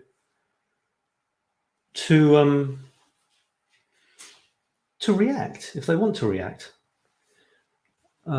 Sometimes I help things along with, you know, a few slight hints or pointers to points of view, one way or the other, or at all. But I generally try to just play around with words and let people see what they think. This is a good question in creativity. To what extent should you know, invite people to be privy to your creative process, and to what extent should you create something, get it out there, and have nothing more to do with it? It's a question. There's no answer. It's up to each person. So I thought that was pretty cool, actually. And then in last week's, if last week was anything like the one before, there's probably 7 new photographs. That was 4 of them. And here are 3 more. This one, which is quite pretty, I think. 4 old boys with their shadows. And it reminded me of the Simon & Garfunkel song, Old Friends, you know, old friends sat on their park bench like bookends. And if you can get a low sun into your photographs, go for it with shadows, because there's something magical about it. If you remember from the week before, or maybe it's even, no, it isn't this week, it was from the week before, I had the one where I imagined the ghost of, walking past the ghost of Van Gogh in a cobbled Montmartre street, which was also quite magical. And all the famous artists that have lived in Montmartre. And the funny thing is to think of them as people just like you and me, because they were, you know, going out to buy their baguettes, pissed off because it's raining, maybe can't pay the rent, and touch their feet touching the same streets. That's why it's quite emotional to be close to a painting, especially one where you can see the brushstrokes like Van Gogh, because you know that those brushstrokes, I mean, a brushstroke is a stroke where you can see the lines of each hair of the brush. You know that he was there. He was where you are, dragging the brush across the canvas, leaving paint in its wake. And to be that close, you can almost breathe in air and imagine that it could have been air which he breathed out. You wouldn't want to do that these days, but air which he breathed out as he was placing that stroke that you're looking at. And you breathe it in and you kind of become part of it. You're probably breathing the same paint particles that are zapping off, you know, as they disintegrate down to a half-life or something. So you and he and I and we are one, and one is one, and we're all together, and I am the walrus and stuff like that. It's amazing. That's why, you know, again, you create stuff, because whatever happens to us, the stuff we create, if it's a painting, for example, it might last in its form longer than we last in our form. And that's kind of cool for other people, you know, who would like to know more about us. They'd like to feel part of our lives and that we are part of theirs. That's why creating things that are solid is so nice. Even material, even non-materialized things like pictures on a computer screen, it's so nice if they're printed out. Or a painting, you've put paint on the brush, you've dragged the brush across there it is, there's the painting, you can touch it, hold it, you have a story about it. This was my granddad, he painted this, he was a crazy Paris artist, you know. It's kind of spooky, it's kind of scary, but it's also kind of beautiful. So please create. Yeah, so there's that. I was going to read you another little quote here, actually. I saw some quotes. I think I'll probably do this regularly. These are quotes on creativity. This is Ralph Waldo Emerson. He says, once you make a decision, The universe conspires to make it happen. So that ties in with getting in the game. It's like Van Gogh starting to paint his stuff, and eventually, after a few tries, something magic will happen, and this one will be the one where something happens which seems beyond him. It doesn't seem like him doing it. But you have to get in the game. You've got to get out there and take your photographs. You've got to start writing. Then something will happen. Another one was George Bernard Shaw. The reasonable man or woman. Yeah, there are no, nothing. The reasonable man adapts himself to the world. The unreasonable one persists in trying to adapt the world to himself.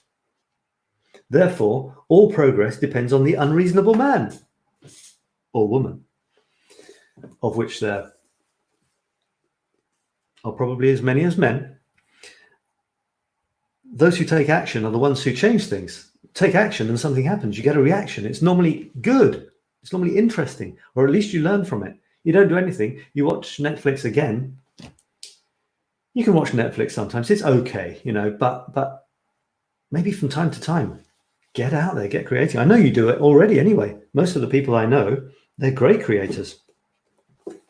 And I just want to encourage everyone in that and encourage myself at the same time. I get as inspired when I see other things other people have created as when I'm creating. For me, it's kind of neither here nor there. It's just what I do.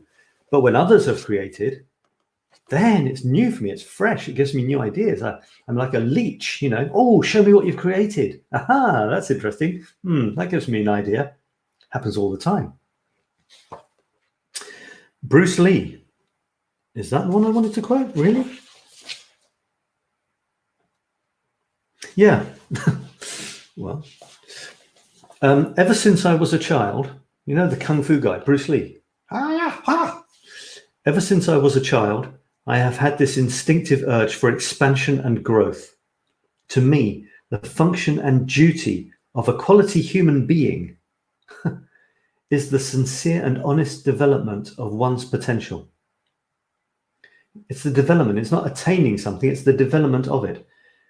Expansion and growth. The function and duty of a quality human being. A quality human being.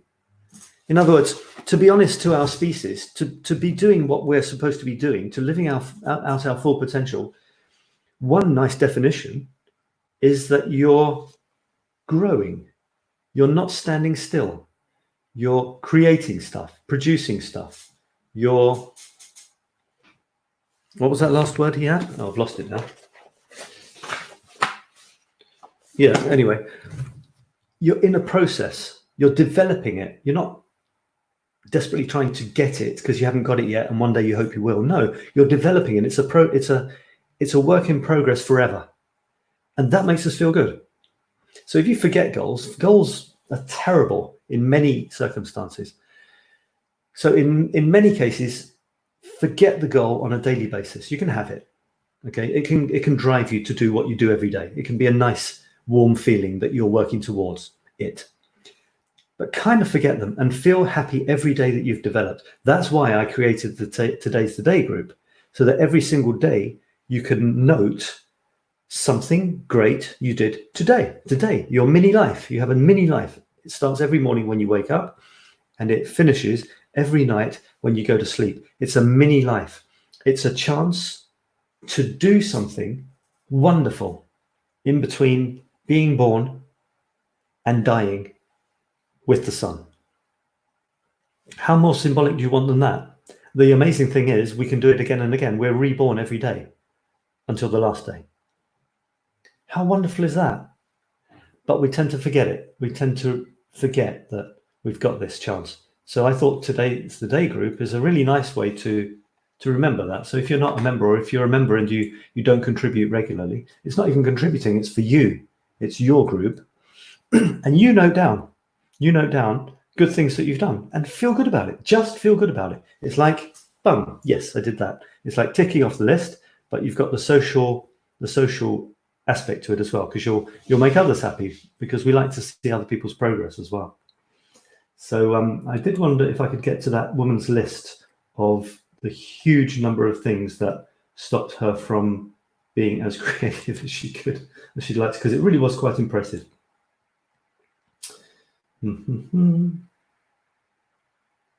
Looks like I'm not going to find it.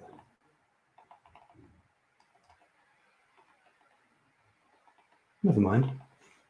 But it was a nice one, nice list, lots and lots of long acronyms. This is Rob in the photography group, and he was suggesting that a theme for the week could be us covering our faces in these masks.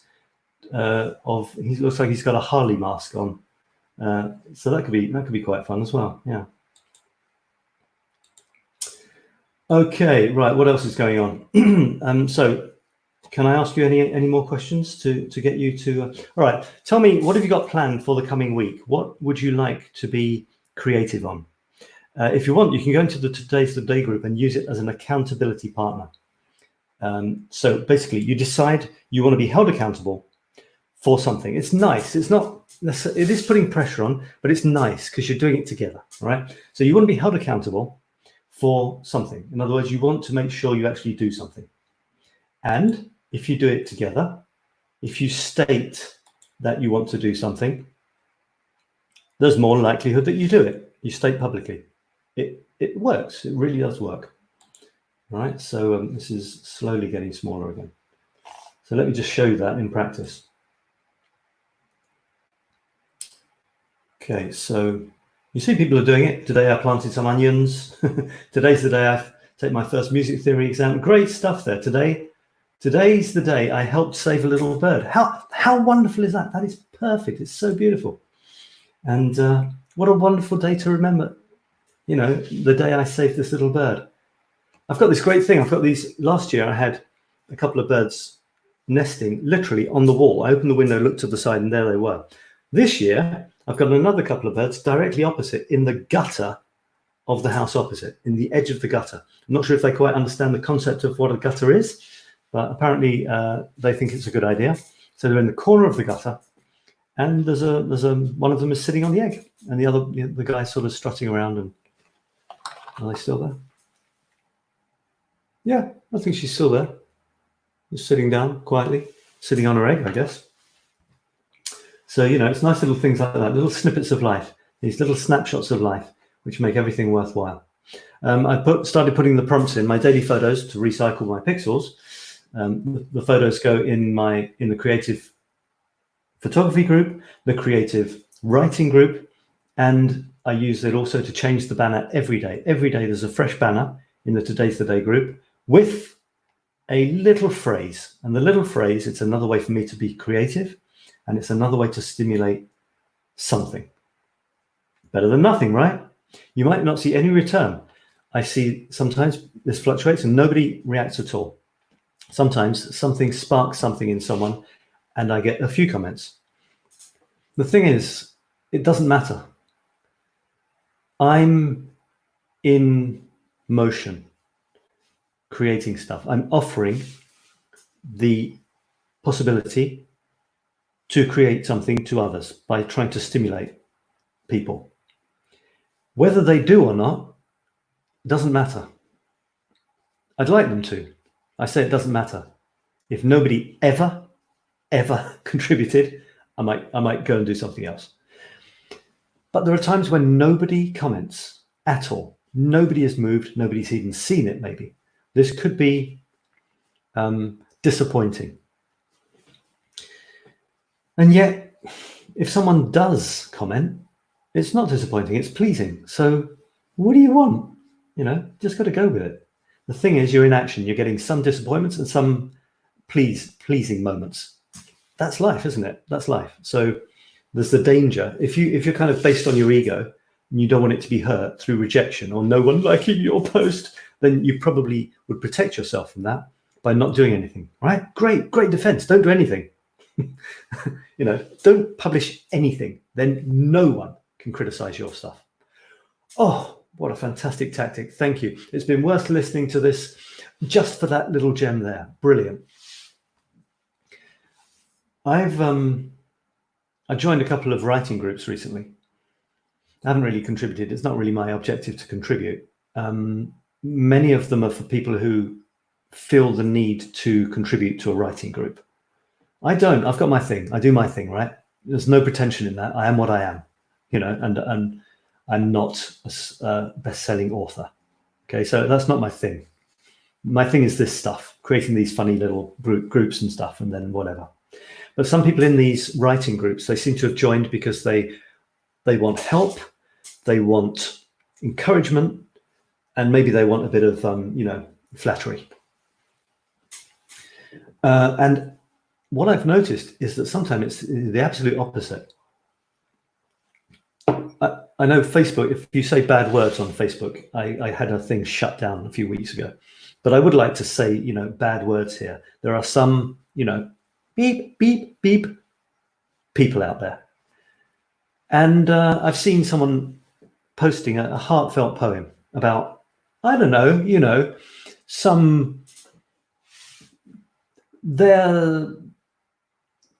their son coming back from service in Afghanistan and being completely out of his mind because he saw so many awful things, you know, posting that in an open forum, and some moron, some idiotic child criticizing it, but in the least constructive way possible. Not constructive, unconstructive, just pure criticism. And the person themselves don't seem to contribute their own work. Or occasionally I saw one and it was terribly highbrow, highfalutin, you know, pretentious stuff themselves. So I'm not quite sure why I'm saying that, but yeah. So I mean, you'll get that if you expose yourself in public, your creative works, your babies, you will get this. You open yourself up to these idiots, these people who you can call this. I have two ways of looking at this sort of person that criticizes, you know, unconstructively, to put it politely. And then in the comments afterwards, you've got people criticizing the criticizer, saying they're an idiot, saying how awful they are. You've got the person who posted not realizing that this isn't nice and feeling upset and defending themselves and maybe losing confidence. All of this stuff happens, you know, and it's terribly tempting to get involved. I occasionally have, but normally it's only to either. I once commented on one of these idiotic commenters very briefly, and they replied, but I didn't want to go down that route. You have to know where to stop. But more often, I would contribute a positive comment to the person who posted. They need to realize that that isn't normal. Those sort of people who criticize blandly, unconstructively, but literally criticism in the negative sense of that word. I have two ways of looking at them. One is that they're idiots, stupid. They're literally idiots, morons. Or that they're unawakened children, not in a positive sense, but in an innocent sense. They don't realize. They don't have compassion. I'm not saying they're sociopaths or anything like that, but to openly criticize it, there's one side to it which could be valid, and that's when one of them came back saying something like, "Look, if you can't take the criticism, you shouldn't be in this group." It's kind of true, you know. You'll face rejection if your aim is to get published. You'll face rejection if your definition of success as a writer, for example, is to get published. Then you've got to get published. If you want to be successful, you know, it rests on that. If your definition of success as a writer is to have a New York Times bestseller, so you can use it in your promotional materials, then that's what you've got to do. You've somehow got to wangle it that you get on the bestseller list of the New York Times. And having set yourself that as your definition of success, you won't be a success until you get there. I don't have a definition of success. I do stuff, and I like doing that stuff. And part of my writing process is that I put it on Facebook. Maybe I'll do an ebook or something at some point. I've got an idea for a book called Paris as a Metaphor for Life. But the thing is, I'm not attaching my worth as a writer or even as a person to some stupid list, which is completely nonsensical anyway. If you look into some of those bestsellers, so-called bestsellers, it's a can of worms, guys. It's a can of worms. You can be a bestseller, you know, Amazon bestseller, New York Times best. You forget to mention that, you know, you're in some sub category where only 3 books were sold and you're the number 1. The other 2 in the category sold 2 books, you see. That's an extreme example. It's a silly example to illustrate what is absolutely true. They are meaningless. So one of the problems, confidence problems, is that we choose the wrong measure of success. You know, we choose a really stupid measure of success. One that it's judging ourselves by others. It's comparing ourselves. How can you compare yourself to anyone else? Are you the same as anyone else? Really? Is there someone else out there that's had the same mother and father as you, lived the same life as you, met the same people, had the same ups and downs, the same tragedies, the same victories, blah, blah, blah? No. So stop comparing yourself to anyone immediately. How does that feel? I know it feels good to me. I'm incomparable, as are you. It's a nice thing to think, but it's true. Of course it's true. So get your stuff out there. Get your stuff out there. If you do bother looking at the returns you get, what people come back to you with, enjoy the positive ones. If you get constructive criticism and your aim is to improve in the direction, or feel that you're advancing in the direction that those people are trying to help you with, great. Negative criticism, why do you want to know about that critic? That's all they're telling you. Negative criticism tells you about the critic and their reaction based on their life with what they're reading. That's what they are doing when they react to some piece of writing. They're not telling you about you. So those ones, forget them or just don't bother reading them. These days, we don't have to. I was reading something about the Beatles recently. No. I was reading something about John and Paul. And they were saying that after the Beatles split up, Paul got a lot of shit from the critics because he wasn't that fun to interview, and he didn't play the game of almost making them their pal, making the critics his pal, and, you know, giving them exclusive and stuff. John was more okay with the critics because he played the game. He was funny when he was interviewed. He kind of played the game more. So John was more their favorite, made them feel special. Therefore, they wrote better things about John because John made them feel special. Paul wasn't so worried about that. Apparently, he knew his worth. He knew what he was. He didn't continue to produce stuff just like in the Beatles. You know, he did stuff that was different, and he didn't play up to the critics. He didn't lick the critics' backsides. So he got bad reviews. Oh, surprise, surprise! Hello, poor little critics' egos were bashed because, you know, Big Paul doesn't want to be my friend.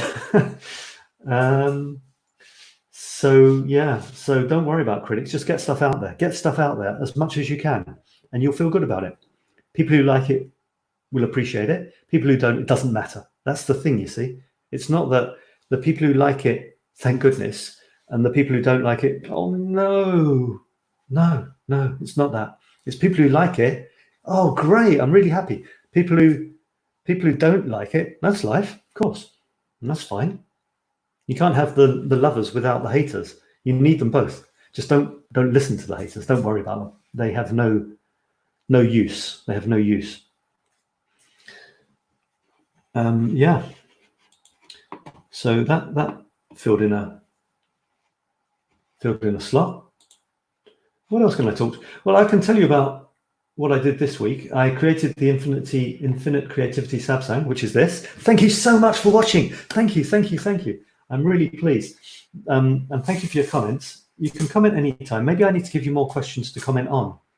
I want to know what you want to create next week. What are your plans for creating next week? Come on, guys. This is one of the reasons you're here. What do you plan to create next week? And you can put it in the Today's the Day group. I wanted to show you this. You can do it one day. You can do it 7 days. If you don't do it any days, then you're not taking part in the group. Okay, I think that's it. Doesn't matter for me. I'd like you to, though. I'm not going to cry, but I might be, momentarily disappointed. So this is one of the fun things that I've done. If you want to take it a bit further than just saying, I did this great, I saved this bird today. Today's the day I saved this cute little bird. That's wonderful. But if you want to take it a little further and a bit more fun, you can start your Today's the Day with one of these little icons. Look, they're funny little pictures. They're different colors and everything. And it's even got a fuzzy bit around the edge. See? Isn't that cool? If you want to be held accountable, you put this rocket before Today's the Day. You do it at the beginning of the day before you've done the thing. By the end of the day, I and anyone else who has seen it is waiting for you to say, I did it, and it works. You want it to be another feeling? I've created a few other ones. You put a light bulb. You want some ideas on what you're doing. You want feedback? Put this little green recycling thing. You want some encouragement for whatever reason? Put up the clapping hands. You want someone else to play the game with you? Put the dice. You want to create something together? Put the artist's palette. You're feeling a bit sensitive or a bit fragile? Well, put the little flower. Be gentle. Please give me some gentle feedback. And this isn't a coaching group. It's just a group for posting what you're doing, and maybe the opportunity to ask for some feedback in a specific way. That's my aim with this. Cheer me up. You're feeling unhappy or not a bit down? Well, put the clown face and we'll cheer you up. Boost my confidence. Put a sun. Empathy. You want a bit of empathy around some topic? Put the hearts the hearts symbol. Let's connect. This is one of my favorites because it's the jigsaw symbol. I love the jigsaw sign, So you put the jigsaw, let's connect. You want to get in touch with some people, maybe with the like-minded on a project. And I don't know what this one is. I just like the symbol. It's the smiling and the unhappy theatre masks. Today's the day. Life is a play. Maybe you're making some sort of deep and meaningful observation on the universe. I should show you this. It says, you are incomparable and unique.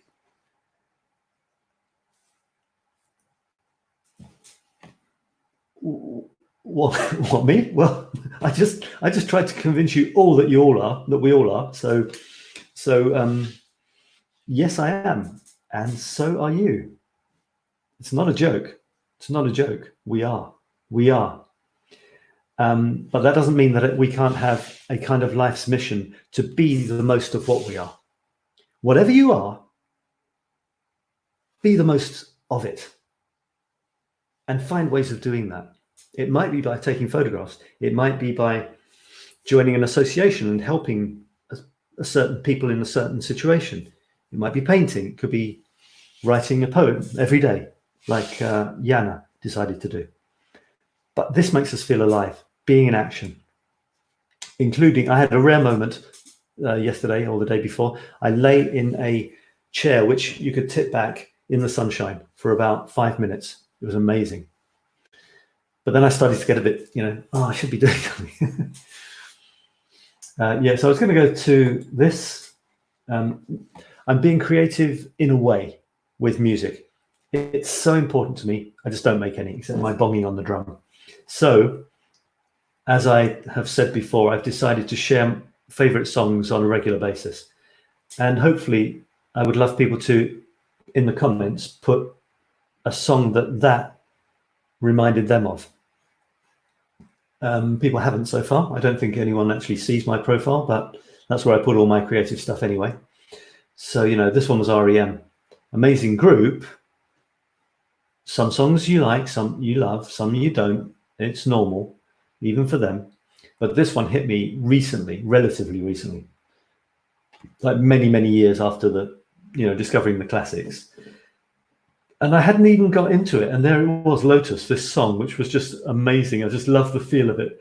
Amazing video. And there's just the chord change that goes into the chorus where he says, I ate the lotus, or whatever he says, there's this chord change.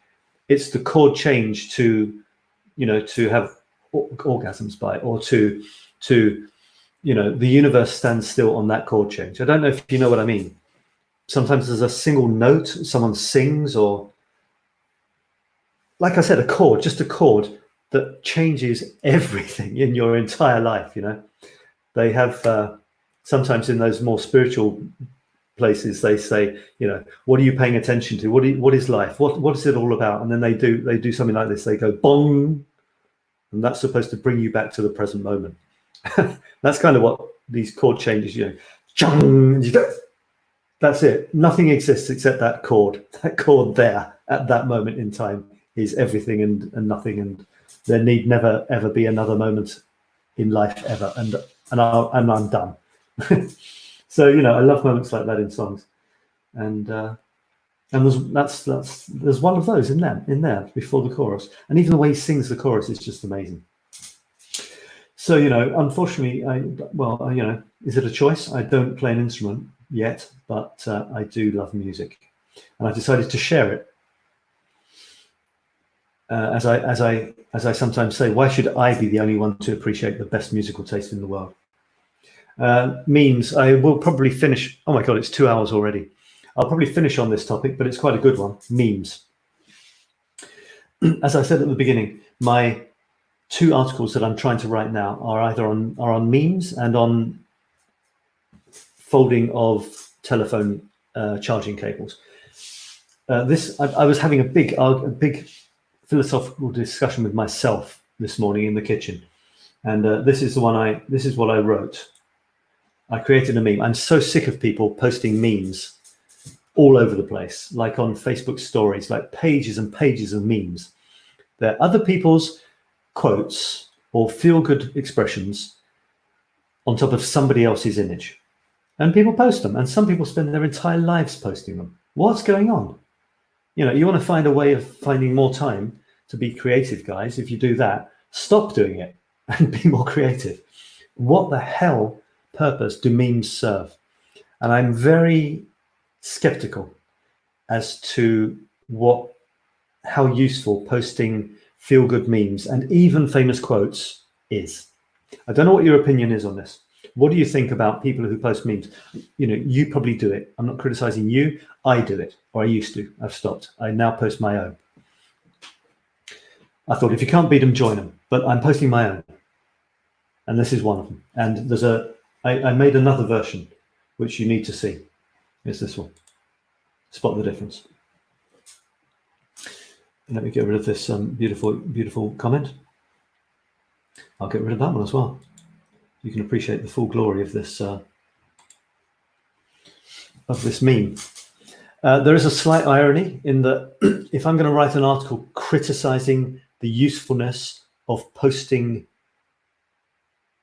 standard memes, not created by the person who's posting, that's my definition of not necessarily useful, okay? If I'm to write an article criticizing that concept, but I create memes myself, what do I think of people who are going to share my memes with other people? I mean, theoretically, I'd like them to, but then theoretically, I would think they're idiots because they're sharing my memes instead of writing their own or doing something more useful. So that's interesting, isn't it? What do you think of that?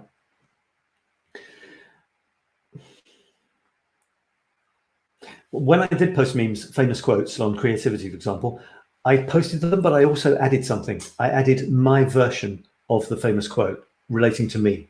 So I was kind of, even then, a few years ago, I was still trying to be creative. I wasn't 100% comfortable just posting famous quotes. But now I've moved away from other people's quotes. Don't be the follower, be the leader. Don't be the consumer, be the creator. It doesn't matter what you create, just do it, just do it. How many times have you seen someone telling you to be the change you want to see in the world? For crying out loud. Not only have we seen it a million times, do you have to post it again? And in some groups, you'll see someone's reacting to a meme saying, that was Thank you, whoever. That was just what I wanted to hear. That was just what I needed to hear today. That sounds very nice, but I'm not so sure, because, you know, it might be that the person who gave that comment is also a serial memer, and they want the person who posted the meme to then go and post something nice on a feel-good comment on their latest feel-good meme. You know, it's all very incestuous. It's all this horrible, horrible sort of who can post the most feel-good memes in one day. You know, it's like, my head's going to explode. For crying out loud, it's not that. There's a lot of words in English and in other languages as well. You can put them together in a new way yourself. You know, it's not that difficult. And it's actually more interesting for the person reading. And put it on top of your own photograph. How difficult can that be? How to go outside and take a picture of a flower. You know, it's not like, oh yeah, but what could I photo? Take a picture of a flower. Take a picture of your cat. People like cats, but it's your picture of your cat. Don't be unoriginal. Be original, or get out of here.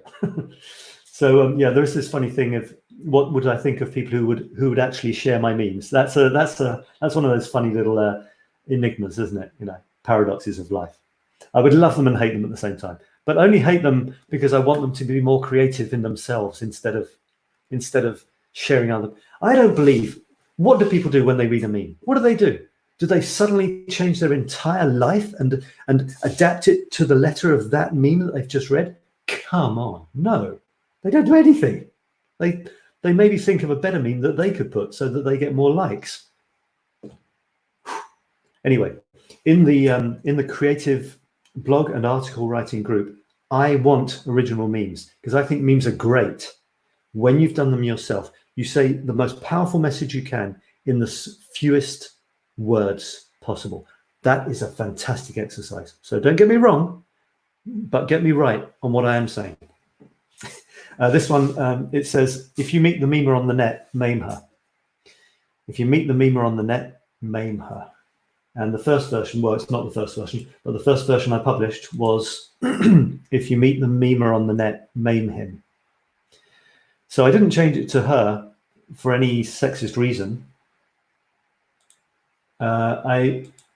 Well, although there's a proviso there, the caveat is there's two. I think it scans better, memer and maim her. You see, if you meet the memer on the net, maim her, memer, maim her. There's a nice flow there. With him, if you meet the memer on the net, maim him. I've lost one opportunity for a little bit of you know, magic. Memer and maim her goes well together, and to be honest, most of the people who post memes seem to be women. You know, also, when a woman posts a new photograph of herself, not nude, sorry, my mind was thinking, a new photograph of herself looking beautiful, 1 million women then leave comments saying how gorgeous she looks, how sexy she looks, how whatever. If a guy posts a new photo of himself, you don't get a lot of guys saying how sexy he looks.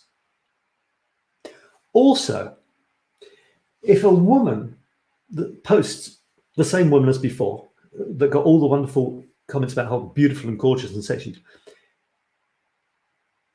guys don't post those comments. There's not a single guy in general saying, oh my God, you look so sexy. No way, no way. So why can women do it and men can't? Oh my God, it's beautiful. I love it. I love it. I'm just having fun. You realize that, don't you? So anyway, to be honest, the maim her goes better with the memer. And also, to be honest, most of the memes I see are posted by ladies. I didn't write the book. What else can I say? I can say what this is about. Just I don't normally explain stuff, but you know, seeing as we're here, actually I've got a couple of comments. Probably people saying they've got to go.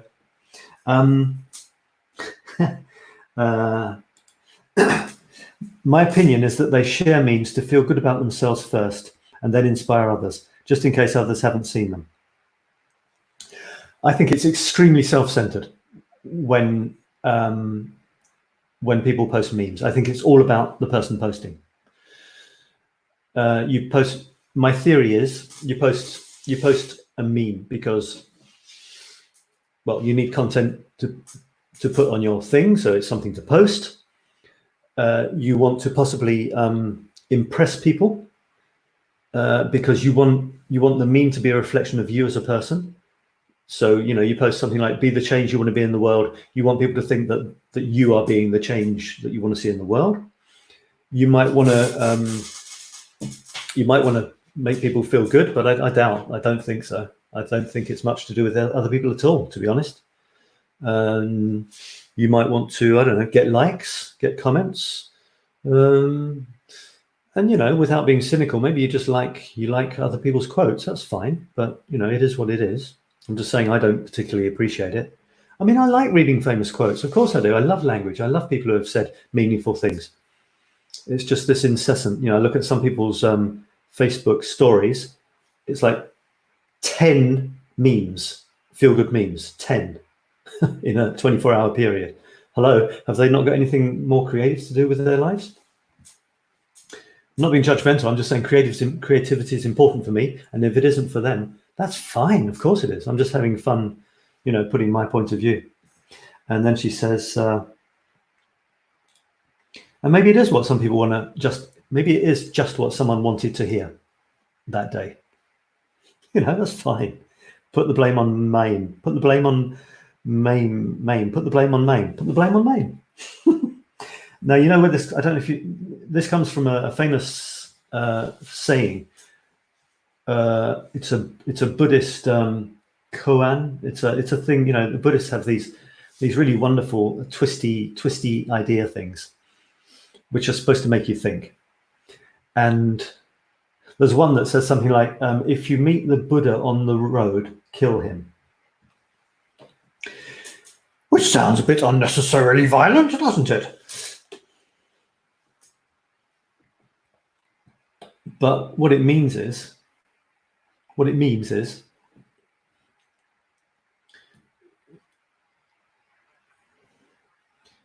if you're looking for answers out there, you won't find them.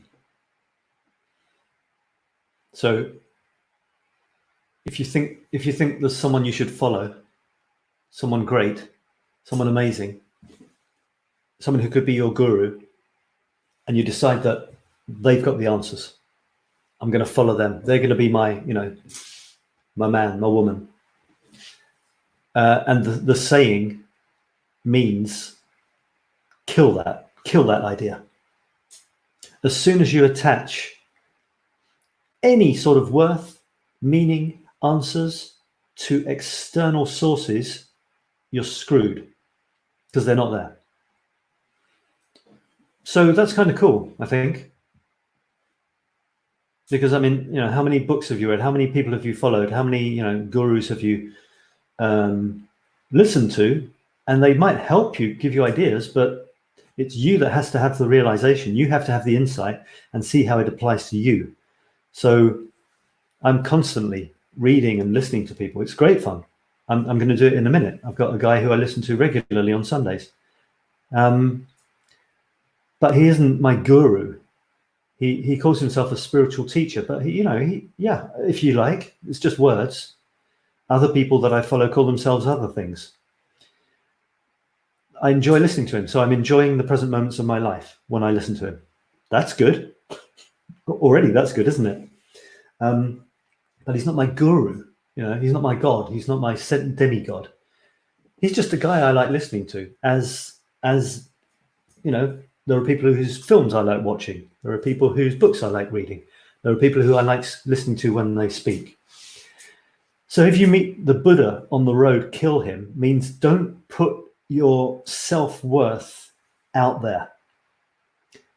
For example, in the reactions of others, in the comments or critiques or criticisms of others. Don't do it because it's not there. Your self-worth is not there. The value, the value of what you're doing in your life is not there. So I like that. So I thought I would play around with that.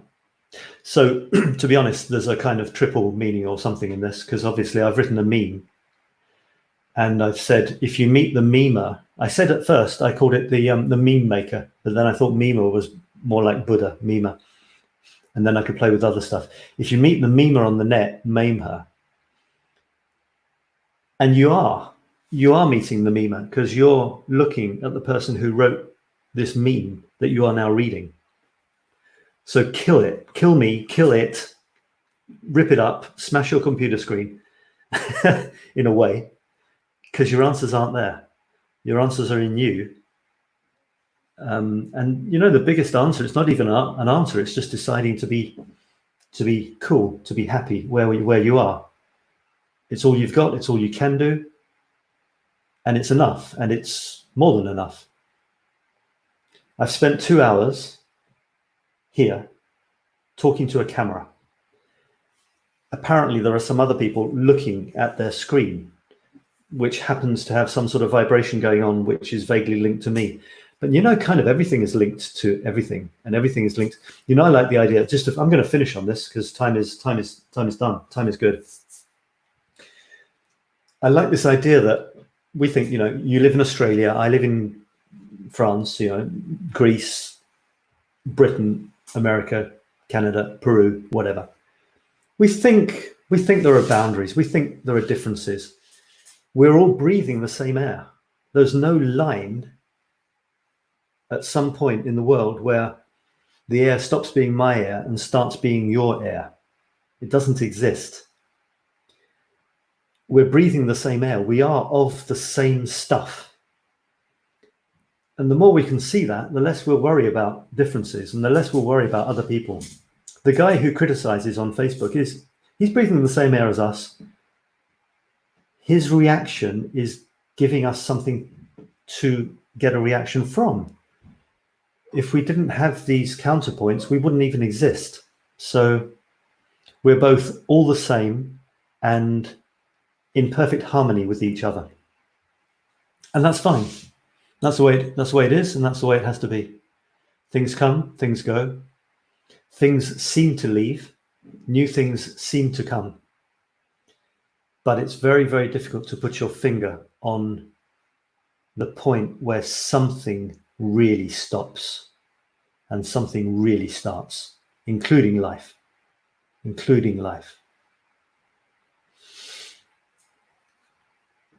And that's enough for me. I've made it enough. I know that I'm leading a reasonably comfortable life. But I still want that to be true, even when I'm not, even when bad things are happening. I still want to have that as a fundamental thing, you know? We're okay and stuff happens. Not we're okay, but stuff happens. We're okay and stuff happens. And that's what makes us. That's what makes us what we are. I'm going to go away. Well, I'm not really. I'm going to stay here where I am.